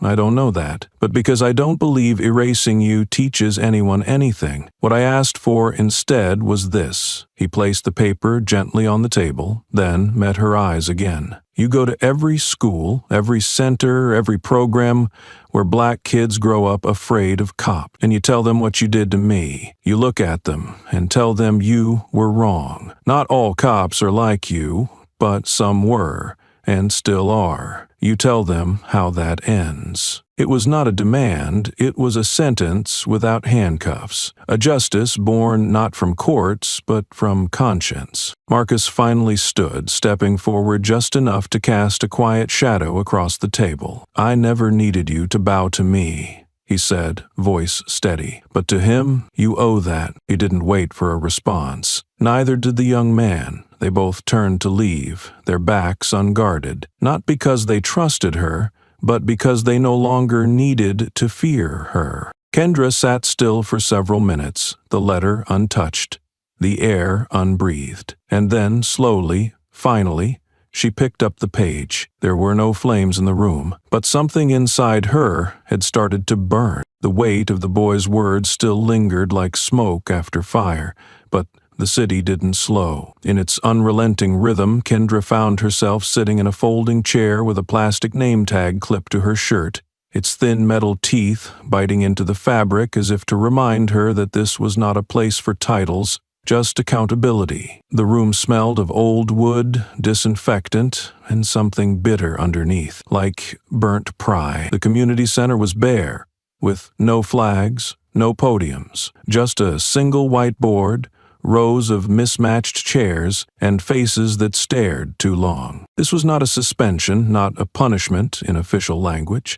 It was a requirement, community retraining under civilian facilitation. She sat in a circle with strangers, but every eye seemed to know her.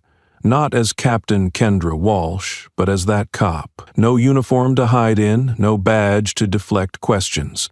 only skin, bone, and history. Across the circle, a man in a brown sweater leaned forward. His face was hard but calm, like someone who had buried his rage long ago. "How many unarmed people have you slapped?" His tone wasn't loud. He didn't spit the words. That made it worse. The question didn't have venom.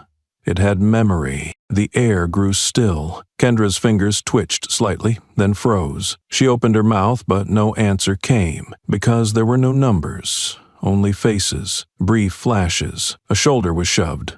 A collar was yanked. The moment a hand moved too fast and hers moved faster, not out of fear but habit. She looked at the floor. The tiles were clean and cold. No place to hide in that. Behind her, a door opened. No one turned, but the air changed. She didn't have to look to know who it was. Marcus. His presence wasn't loud. It never was. He didn't take a seat in the circle. He found one in the back corner of the room, lowered himself quietly, and opened his notebook. Not a word, just the scratch of a pen on paper. It didn't accuse, didn't even observe, it recorded, and that, to Kendra, was worse, because what he wrote would be real in a way no press release could undo. Her heart thudded dully behind her ribs. She didn't hate him, not anymore. What she felt now was something colder, thinner, like standing naked in front of a mirror that remembered too much. She turned back to the group. Another question came. "Do you remember their names?" A younger woman asked it. Her voice held no edge, just the kind of rawness that said she did remember hers. Kendra didn't answer that one either, because, no, she didn't. The session continued. The facilitator, a quiet man with clipped sentences, introduced a slide. On the screen, a sentence appeared in bold black. "A person can start over if they have the guts to shatter their armor." Kendra stared at it. Her hand gripped the side of the plastic chair until the plastic bent slightly. This wasn't reform. This was dissection. And she wasn't being cut open by enemies. She was being asked to slice herself open and explain every scar, to call herself out loud before others did, not for drama, for truth. At the end of the session, people filed out slowly. Kendra stayed behind, pretending to write something on the notepad she had barely touched. The eraser end of the pencil trembled slightly between her fingers. She didn't look up when footsteps approached the front. She only raised her head when she heard the marker uncapped and smelled the sharp sting of ink. Marcus stood at the board, tall, composed, and still unspeaking. He wrote with a hand so steady it made her bones ache. When he stepped aside, a single sentence remained in thick black letters. "I was here. Nothing else. No lecture, no explanation. Just that." Then he left. Kendra stayed long after the room was empty. She read the sentence over and over, each time heavier than the last. It was not a statement of power. It was a ghost leaving fingerprints, a reminder that presence doesn't need noise, that some victories don't come with applause, but with silence that corners you. For the next week, the sessions continued. Kendra listened more than she spoke. She answered when she had to, but never with excuses. The stories shared around the circle were sharp.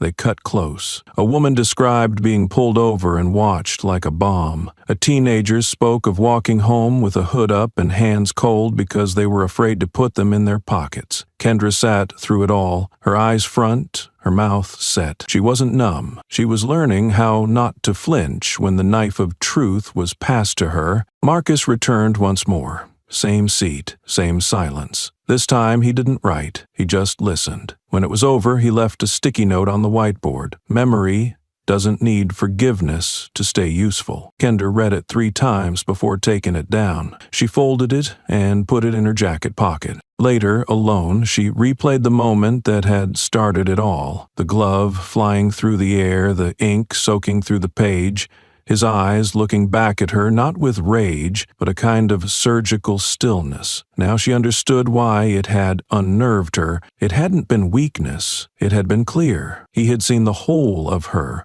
and not even blinked. In one session, a woman named Lila, the same one who'd asked about names, handed her a folded paper. "I wrote this after the night you pulled my brother from our car," she said. "I wanted you to have it, not because I want to hurt you, but because I want you to carry it like we had to." Kendra opened it slowly. Inside was a poem. 4 lines. He wasn't loud, he wasn't wrong, but still, you gripped and pushed along. The silence now you wear like skin. Is that where you begin again? She folded it carefully, slower than she had the sticky note, and tucked it into the same pocket. That night, Kendra didn't sleep. She didn't cry either. She just sat on the edge of her bed and held those 2 pieces of paper. One from a man who never demanded a thing. One from a girl who had every right to. Between them, a weight she knew she would never be allowed to drop again. And she didn't want to. Not anymore. He had worn authority like a shield. Now, she was learning what it felt like to step into the same world as those she had once looked down on. Not as punishment, as proof. Marcus had never needed to speak loudly. He had never needed revenge. He gave her something far more dangerous, the mirror, and it didn't lie. The silence that followed the last classroom echo was still ringing in Kendra's ears when her phone buzzed. Just once, a subtle vibration that felt heavier than a shout. She didn't need to read the notification. The name Marcus was never there, yet his presence always was. The screen displayed a news banner. Police chief declines primetime interview. Attends vigil for victims of wrongful arrest instead. No quotes, no dramatics, just a still image. Marcus, standing in a circle of candles, hands clasped, head bowed, framed by dusk. No podium, no microphone. That refusal, that choice to disappear from the noise, spoke louder than any broadcast could. Kendra stared at the photo until the screen dimmed. She went. Alone. No badge, no blazer. Just a black coat she hadn't worn in years. The collar turned up. A poor disguise for someone who'd once walked through police precincts like a crowned wolf. The vigil was quiet. No signs, no chants. Just names. Dozens of names. Handwritten on slips of paper, anchored to the ground by stones, lit by small votive flames. The air smelled faintly of wax and old ash. She stood on the perimeter, half in shadow, invisible by choice. No one turned. No one cared who she was now. That anonymity stung in ways applause never had. She watched as Marcus stepped forward, still in uniform, still not speaking. In his hand was a folded sheet of paper. He opened it with the care of someone holding a fragile memory. Then, name by name, he read them. Each syllable was clear, slow, like a knell struck for someone who hadn't been granted the dignity of justice while alive. Some names trembled in his mouth. Others landed like verdicts. And then he stood, still, for 8 minutes and 46 seconds, not blinking, not swaying. He didn't look at anyone. He didn't need to. The moment thickened around him like gravity. The weight of breath held too long, of pain too repeated, of systems too protected. Kendra counted every second without meaning to. Her hands were balled inside her pockets, cold not from the weather, but from recognition.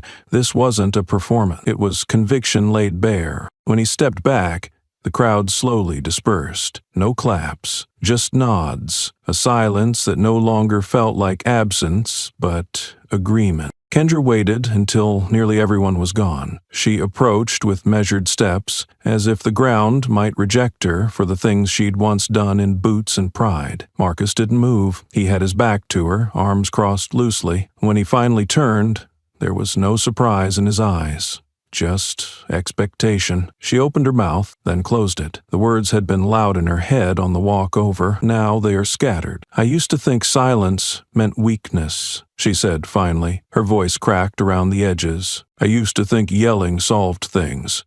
Marcus replied, his tone low, unhurried. Now I don't think about anything. I just stand. There was no flourish, no nod of forgiveness, no cinematic conclusion. He turned again, walking past her, like wind past a monument. She didn't follow.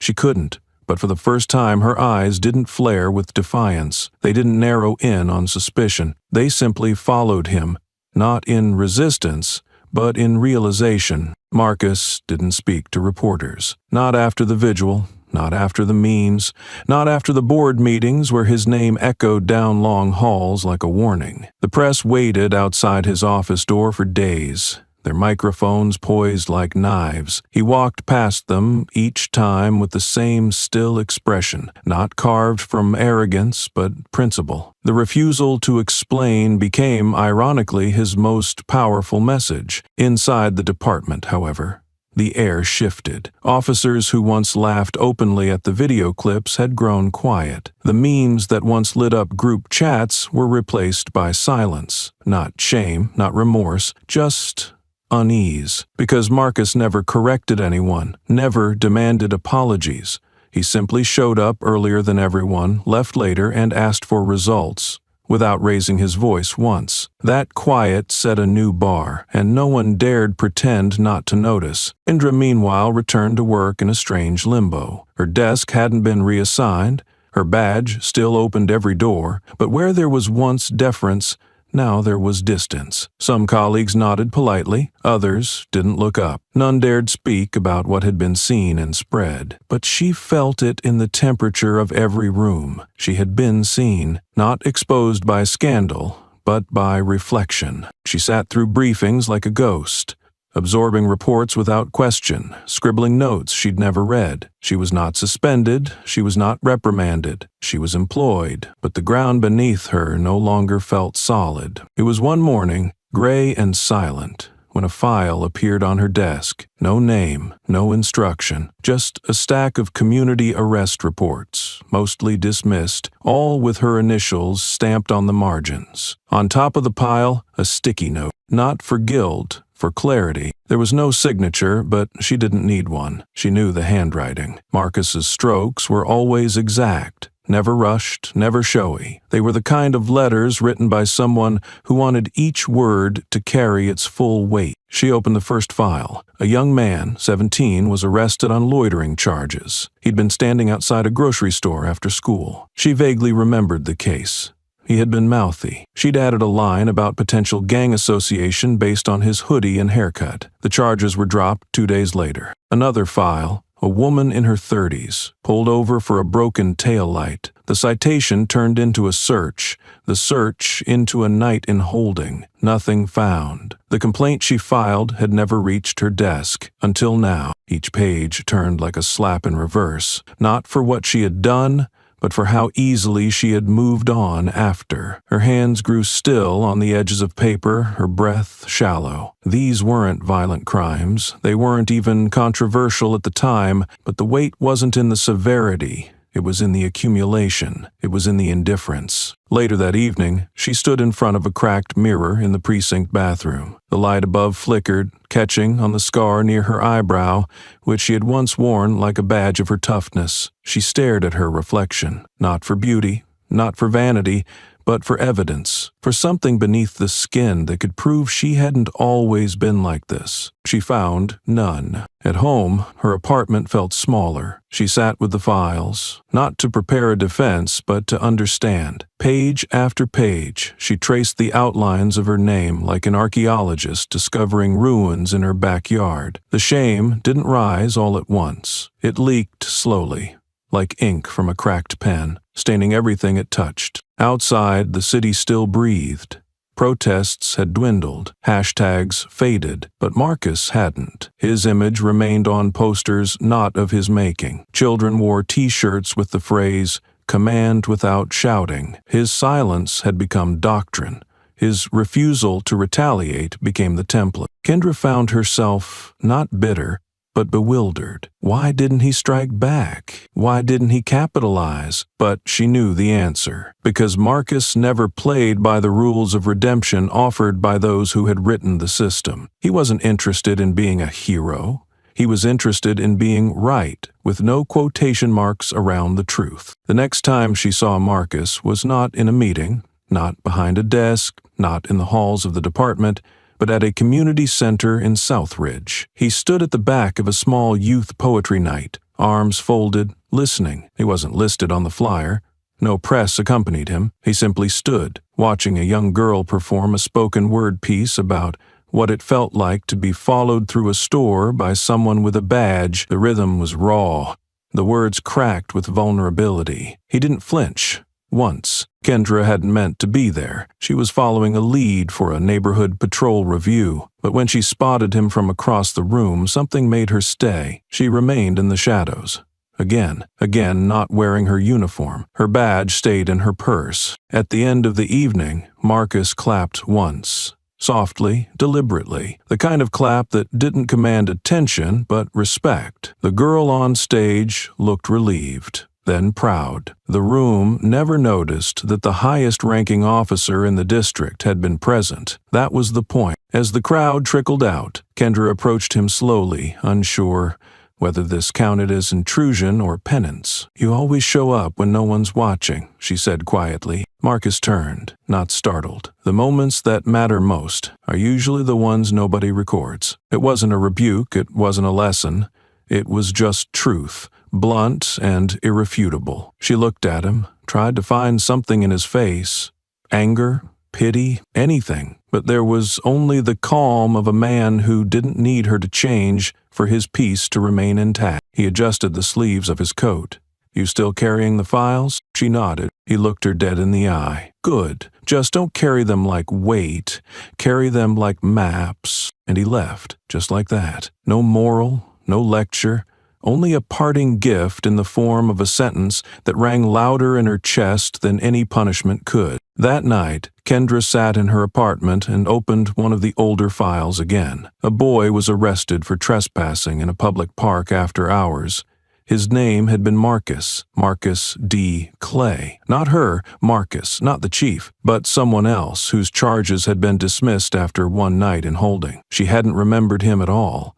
But his story was the same shape, his file the same template, and the space where a complaint could have been filed, blank. She stared at the page for a long time. Then she pulled out a pen, not her duty-issued one, but an old black ink roller she used for letters long ago, and began writing. Not a report, not a resignation, a letter to no one, to herself, to the young version of her who had once believed silence meant surrender, to the officers who sat through trainings they didn't listen to the boys who never pressed charges, to Marcus, who had never demanded an apology, and thus made the absence of one more deafening than any courtroom gavel. The following week, a community paper, small, independent, barely surviving, ran a photo spread from the vigil. It wasn't the kind of outlet the department monitored.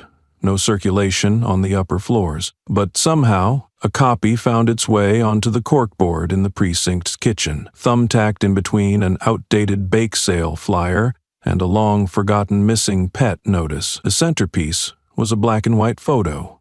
Marcus, standing in profile, candlelight caught in the sharp crease of his uniform sleeve, his gaze fixed forward. Below it, hand-scrawled by the editor, were the words, "He didn't need a mic. We heard him anyway." No one dared take it down. Kendra passed that board 3 times before she stopped. She didn't touch the photo. She didn't need to. It had already branded itself in the minds of everyone who worked under its quiet weight. That day she received no direct assignment, but a handwritten envelope rested on her desk. Inside was a simple note on department stationery. 5 words. There are still names left. No signature, no instructions. Just intent. And so, that evening, she went alone to a street corner where the ghost of another name lingered. Elroy Kinsey, 19, never charged, dead from cardiac arrest, while face down on concrete. No candles, no posters, just a plaque, half covered by ivy. Kendra knelt, wiped the brass clean, and stood there, not to be seen, not to explain, but to begin. That night, Marcus sat in his office, lights low, the city murmuring beyond the blinds. He didn't wait for news of what she did. He didn't text. He didn't check. It wasn't about her. It never was. Justice in his eyes was not personal. It was structural and painful and patient. He opened the file cabinet beside his desk, withdrew a manila folder stamped "Archived." Inside, more names. Cases could not be from a lack of evidence, but a lack of care. He picked one and placed it face up on his desk. Then he pulled out his pen, the same one from that courtroom long ago, and circled a date. No press release, no committee, just one man still standing. In another district, a teenager wore a hoodie with the phrase, "When silence wins," sewn into the back. He didn't know the whole story, only that someone had won without shouting. In a community center, a recruit read a training guide and paused at a footnote Marcus had added. "Power is not how loud your orders are, it's how deep your presence goes when you say nothing at all." And Kendra, on her third night out, read the name of a girl she once dismissed as overly emotional. The file didn't say the girl had dropped out of school. It didn't mention the therapist's note, but Kendra knew. She closed the file, sat back, and let the silence settle in, not as punishment, but as a lesson. Because in the end, it wasn't about revenge or redemption. It was about the reckoning that arrived when no one was watching. The kind that didn't trend, the kind that didn't headline, the kind that settled deep into a person's marrow and rewrote how they stood, how they spoke,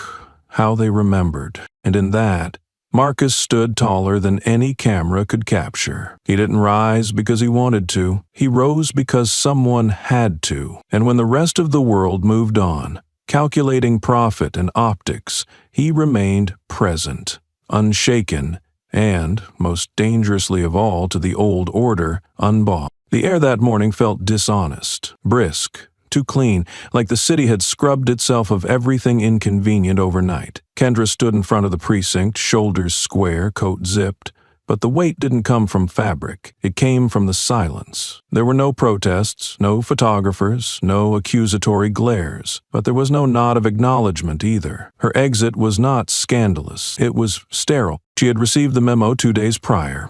Reassignment to an administrative branch on the city's edge, outside the jurisdiction of daily operations. No commendation, no farewell, just logistics. The email subject line read, "Personnel Adjustment Notice." When she arrived at her office the next day, the nameplate that once bore her surname in etched steel had been removed. Not replaced, not scratched, just gone. The rectangular outline remained like a faded scar on the door, visible only if you knew where to look. No one mentioned it.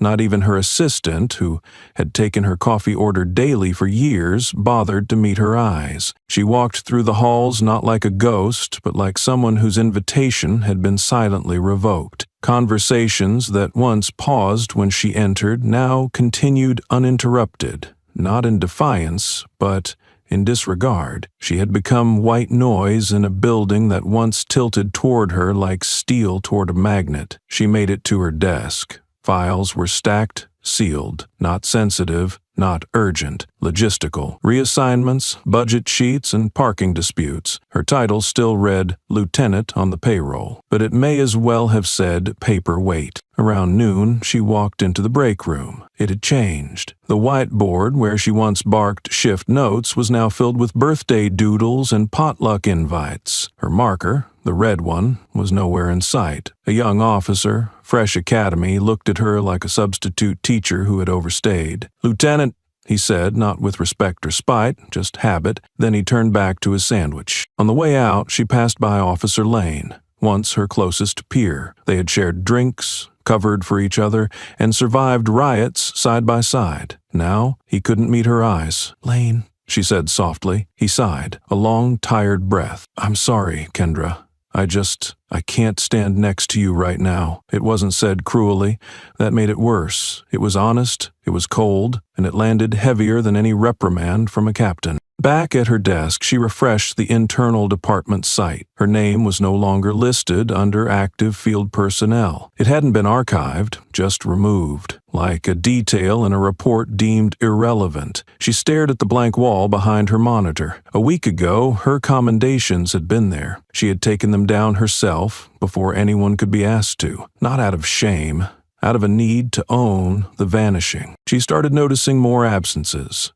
Her login credentials began to expire, one system at a time. Her inbox was forwarded to a generic departmental address. Nobody said the word demotion. They didn't need to. Her access evaporated, not revoked, but forgotten. Meetings she once led now happened without her. Invitations stopped arriving. Silence had not only been a weapon, It had become the entire strategy. And then came the final cut. The internal newsletter arrived with promotions, department highlights, commendation updates. She wasn't in it. Her name wasn't mentioned once.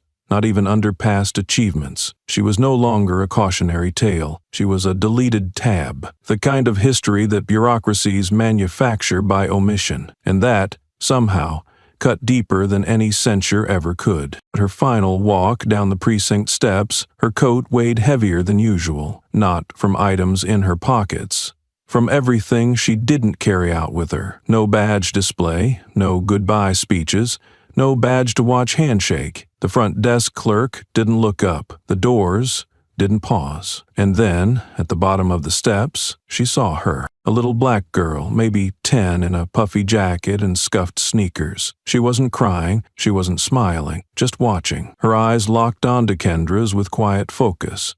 Not blame, not reverence, just the steadiness of someone who would remember this moment even if the rest of the city forgot. Kendra didn't wave, didn't speak, but something in her chest shifted, something tight, twisted, and tired. The child turned and walked away, and Kendra realized being remembered by the right person could hurt more than being erased by 1,000. The city moved on. That's what cities do. Streets didn't whisper her name, officers didn't gossip behind locked doors, the institution didn't gloat. It simply continued, like an engine that doesn't care which cog has been replaced. She checked her name online. No trending topics, no investigative threads, just silence. But silence was no longer Marcus's alone. Now, it belonged to her too. Not as a shield, as a sentence. A quiet that didn't scream injustice, but hummed it underneath every closed door. Every clipped conversation, every login screen that no longer accepted her credential. And so she stepped into her new office miles away. The ceiling tiles off-white, the walls a shade of resignation, the desk impersonal. The plaque on the door bore no name. And maybe that was the point, because this was how erasure worked in systems built to pretend regret had a shelf life. This was what happened when the consequence wasn't disgrace, it was deletion. No flames, just fading. And for Kendra, that was perhaps the most brutal truth of all. The first order came quietly, not through press or proclamation, but through a coded bulletin circulated among the upper command. 5 precinct captains were reassigned within 48 hours. No scandal, no cited misconduct, just a shift in alignment, like tectonic plates moving beneath a city that hadn't yet felt the tremors. Marcus never stepped into those precincts. He didn't need to. The signature at the bottom of the transfer notices was enough. The rooms where arrogance once echoed fell silent. Authority had changed frequency, and those tuned to the old volume suddenly found themselves shouting into static. The city's police code of conduct, once a bloated manual collecting dust on desks, was rewritten in 3 weeks, not revised, rebuilt. Page by page, behavior once brushed off as harmless, customary, or part of the job was listed, named, and condemned.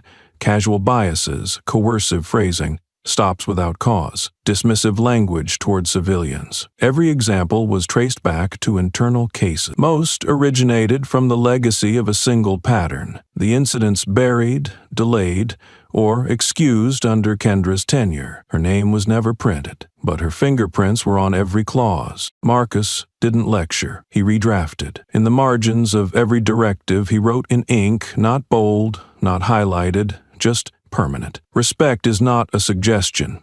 Silence does not mean consent. Tone alters outcome. It was clinical, not theatrical, but it landed harder than any memo ever had. He declined every interview request.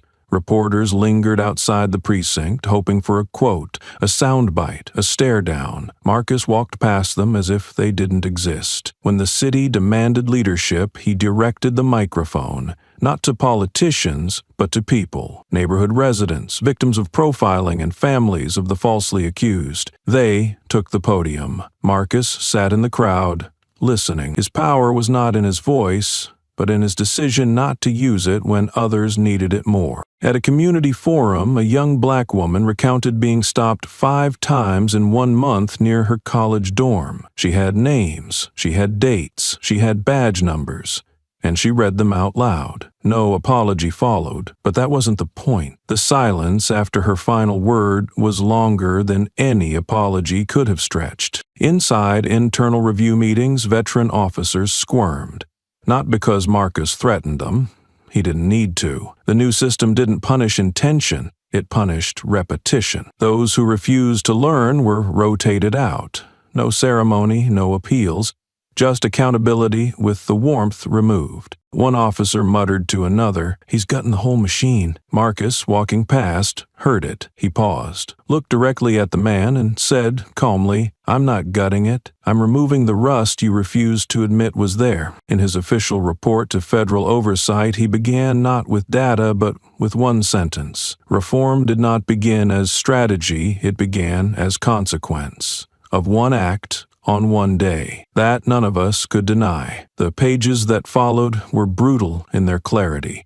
Graphs, records, incidents once buried are now disinterred and labeled. He made no promises. He outlined no moral agenda. He offered one thing only: structural evidence of what happens when behavior goes unchallenged. The final section of the report contained a list of new training modules. The titles were simple: Bias Without Words, Power in Posture, Listening as Command. None bore Marcus's name, but every word bled his intent. One recruit asked during a Q&A, "Sir, do you feel like you're getting revenge on her?" Marcus looked up.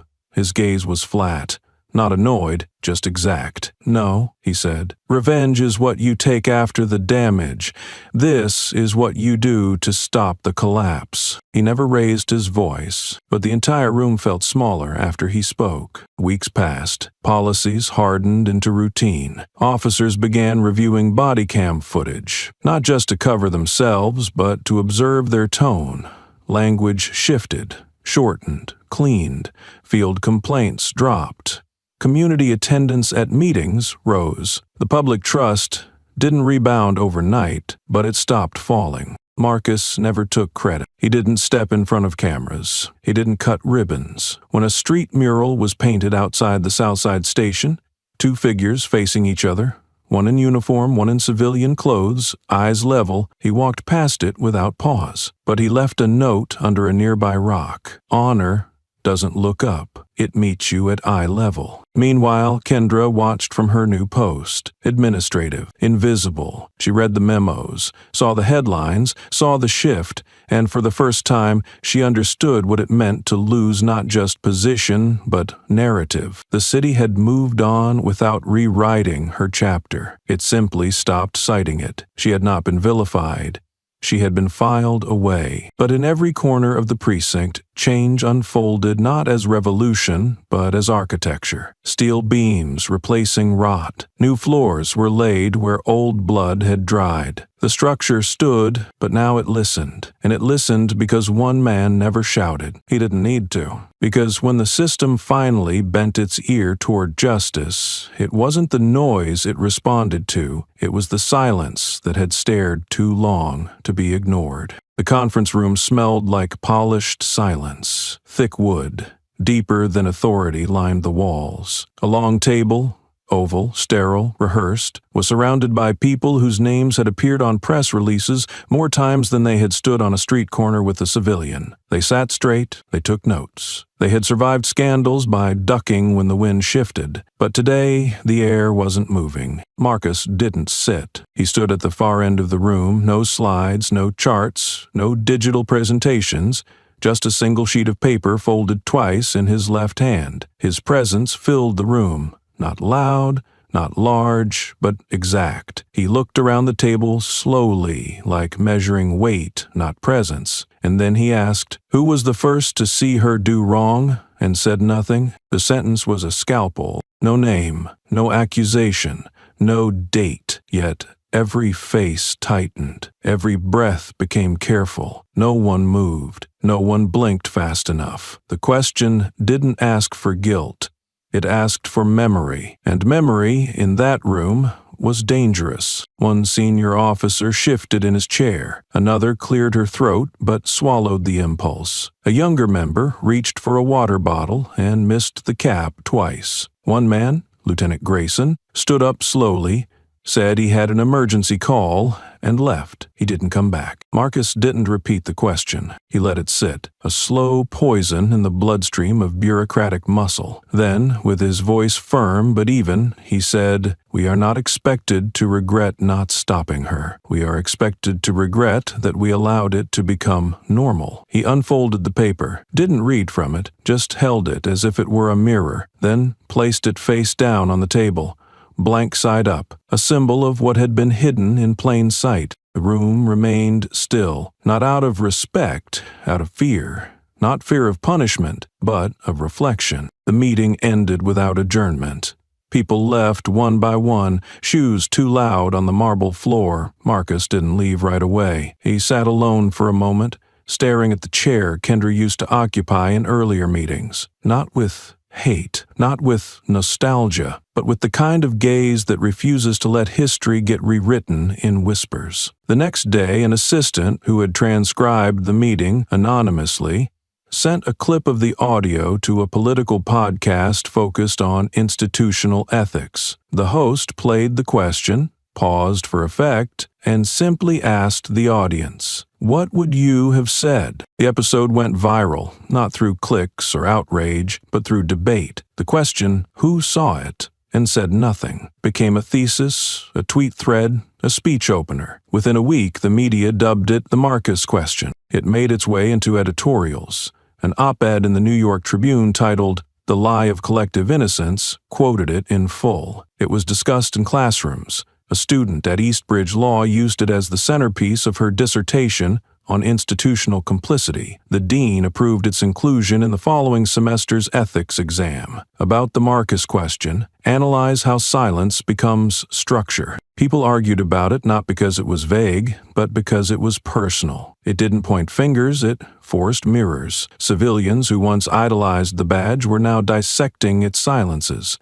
Internal review boards across 3 cities reopened closed cases, not to punish, but to trace. Where had the silence begun? On social media, a meme circulated. Marcus's face was not included, just the words, "Not all wrong is done loudly." In neighborhoods where trust in law was brittle, murals began to shift. Fists and protest were still symbols, but now, so were ears. Listening became radical. Accountability became quiet. Marcus refused all interview requests again. When a reporter shouted the question, "Do you feel vindicated by this attention?" he walked past without pause. When a columnist asked, "Was this your plan all along, to start a movement?" he replied simply, "No movement ever started because someone planned it. It started because someone didn't look away." Even those who disagreed with his methods couldn't dismiss the impact. A right-wing pundit tried to mock the question. What does that even mean? Who cares who saw it? That's not justice. The comment section flared, not with venom, but with stories. Civilians began recounting moments when they had stayed quiet, at work, at school, on the street, and now regretted it. The Marcus question wasn't just about police. It was about everything, and that's what made it dangerous. At a university town hall, a professor of sociology said, "He didn't indict her, he indicted us. That's why it hurts." Students nodded, not out of agreement, but out of recognition, the kind that leaves a bruise without a blow. Back at precinct headquarters, Marcus continued his routine. He reviewed reports, rewrote training language. He made no speeches about legacy. He did not entertain glorification. He had work to do. One officer asked him quietly, "How did you even come up with that question?" Marcus answered without looking up, "I didn't. I just stopped avoiding it." At the next closed-door meeting, no one sat in the seat Grayson had abandoned. It remained empty. Whether out of respect or superstition, no one said. But everyone noticed. By week's end, a chalkboard was mounted in the main hallway of the precinct. It read, "What did you ignore this week?" Officers were invited to write answers. Anonymous. Some said a tone I should have questioned. Others said a shortcut in procedure. One simply wrote, "Myself." Marcus never commented on the board. He didn't need to, because the question had already done its job. It had forced people to stop being safe inside silence. And in a world built on unspoken rules, that was more revolutionary than rage. The year folded itself in quiet ceremony. Lists were written, rankings made, plaques polished. Across departments and institutions, annual recap emails bloomed like scheduled flowers. But for one name, once feared, then mocked, then silenced, there was no mention. It wasn't an omission. It was a deletion. Kendra's name no longer appeared on the list of honorary instructors at the Central Law Enforcement Academy. No strike-throughs, no notes of removal, just the smooth absence where once it had been printed bold. Her archived lectures were taken down from the training portal. Officers who searched the database found only a blank result. The system didn't recognize her, as if she had never spoken there, never taught anyone, never held a pointer over a code of conduct and said, "We don't compromise." The wall of internal trainers' photographs, laminated and framed above the West Corridor, had been quietly reprinted. All the same faces, all the same dates. But in the row of 2019, a space was cropped tighter. No one new filled the gap. It wasn't needed. The group was complete now, somehow more cohesive without her. Marcus never ordered these changes. He didn't need to. The system moved without a whip. Sometimes erasure isn't an act. It's a current. It flows around what no longer anchors. A journalist, known for chasing the trailing threads of legacy, finally caught up with Marcus outside a precinct town hall. Microphone out, camera rolling. She asked what dozens had been circling all year but never voiced directly. "Do you know where she is now? What happened to her?" Marcus, in a gray wool coat and gloveless hands, paused. Not because he needed to consider, but because silence had its tone. Then he said, "I don't know, and I don't need to know." He walked away. That was the quote. Within hours, headlines wrapped around it. Marcus breaks silence, doesn't look back. Commentators speculated where Kendra had gone. Was she living under a different name? Teaching privately? Hired quietly by a department that cared more about appearances than principles? None could confirm, because no one truly searched. The public had moved on. The story no longer centered around her fall, but around what her presence had unveiled. The focus was now on Marcus's reforms, not her actions. She was not a cautionary tale. She was a closed file. In a precinct in Eastbrook, a new photograph was pinned beside the coffee machine. A group of officers posed after their first day under the reformed community policy, a structure built from the ruins of Marcus's earliest battle. A captain from the same era as Kendra leaned in, chuckled, and said, "Feels tighter this way." No one replied, but the smile lingered. There was a ceremony at headquarters. Not for celebration, but for recognition. A timeline exhibit of policy shifts was unveiled. Among the milestones, implementation of witness-based ethics reform, internal language review protocols, and the most quietly powerful of all, titled only "The Non-Response." That line, printed in small silver font on a black plaque, referred to the moment Marcus didn't strike back, when the gloves hit his face and he didn't flinch.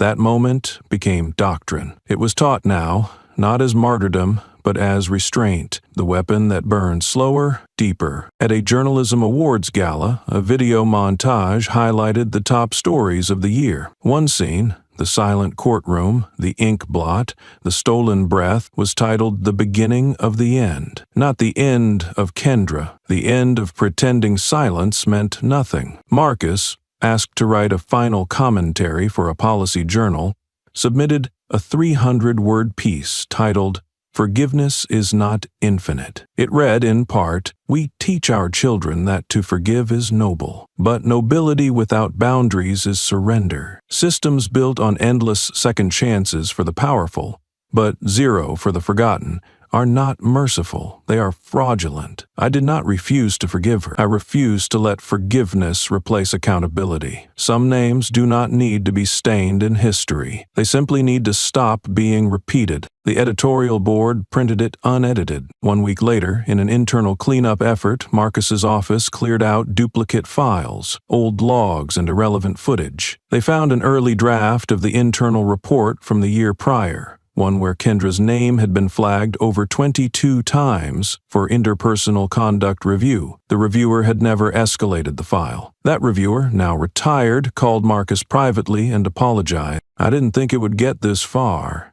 he said. Marcus replied, "It didn't get far. It got here." In a classroom where a new generation of cadets now studied institutional ethics, the instructor, once mentored by Marcus, wrote a single sentence on the board before dismissing them early. "You will be remembered, not for what you allowed, but for what you ignored." The student asked, "Was that from the Marcus question?" "No," the instructor replied. "That's what comes after." And what of Kendra? There was no update. There was no memoir. There were no leaked photos, no tell-all interviews.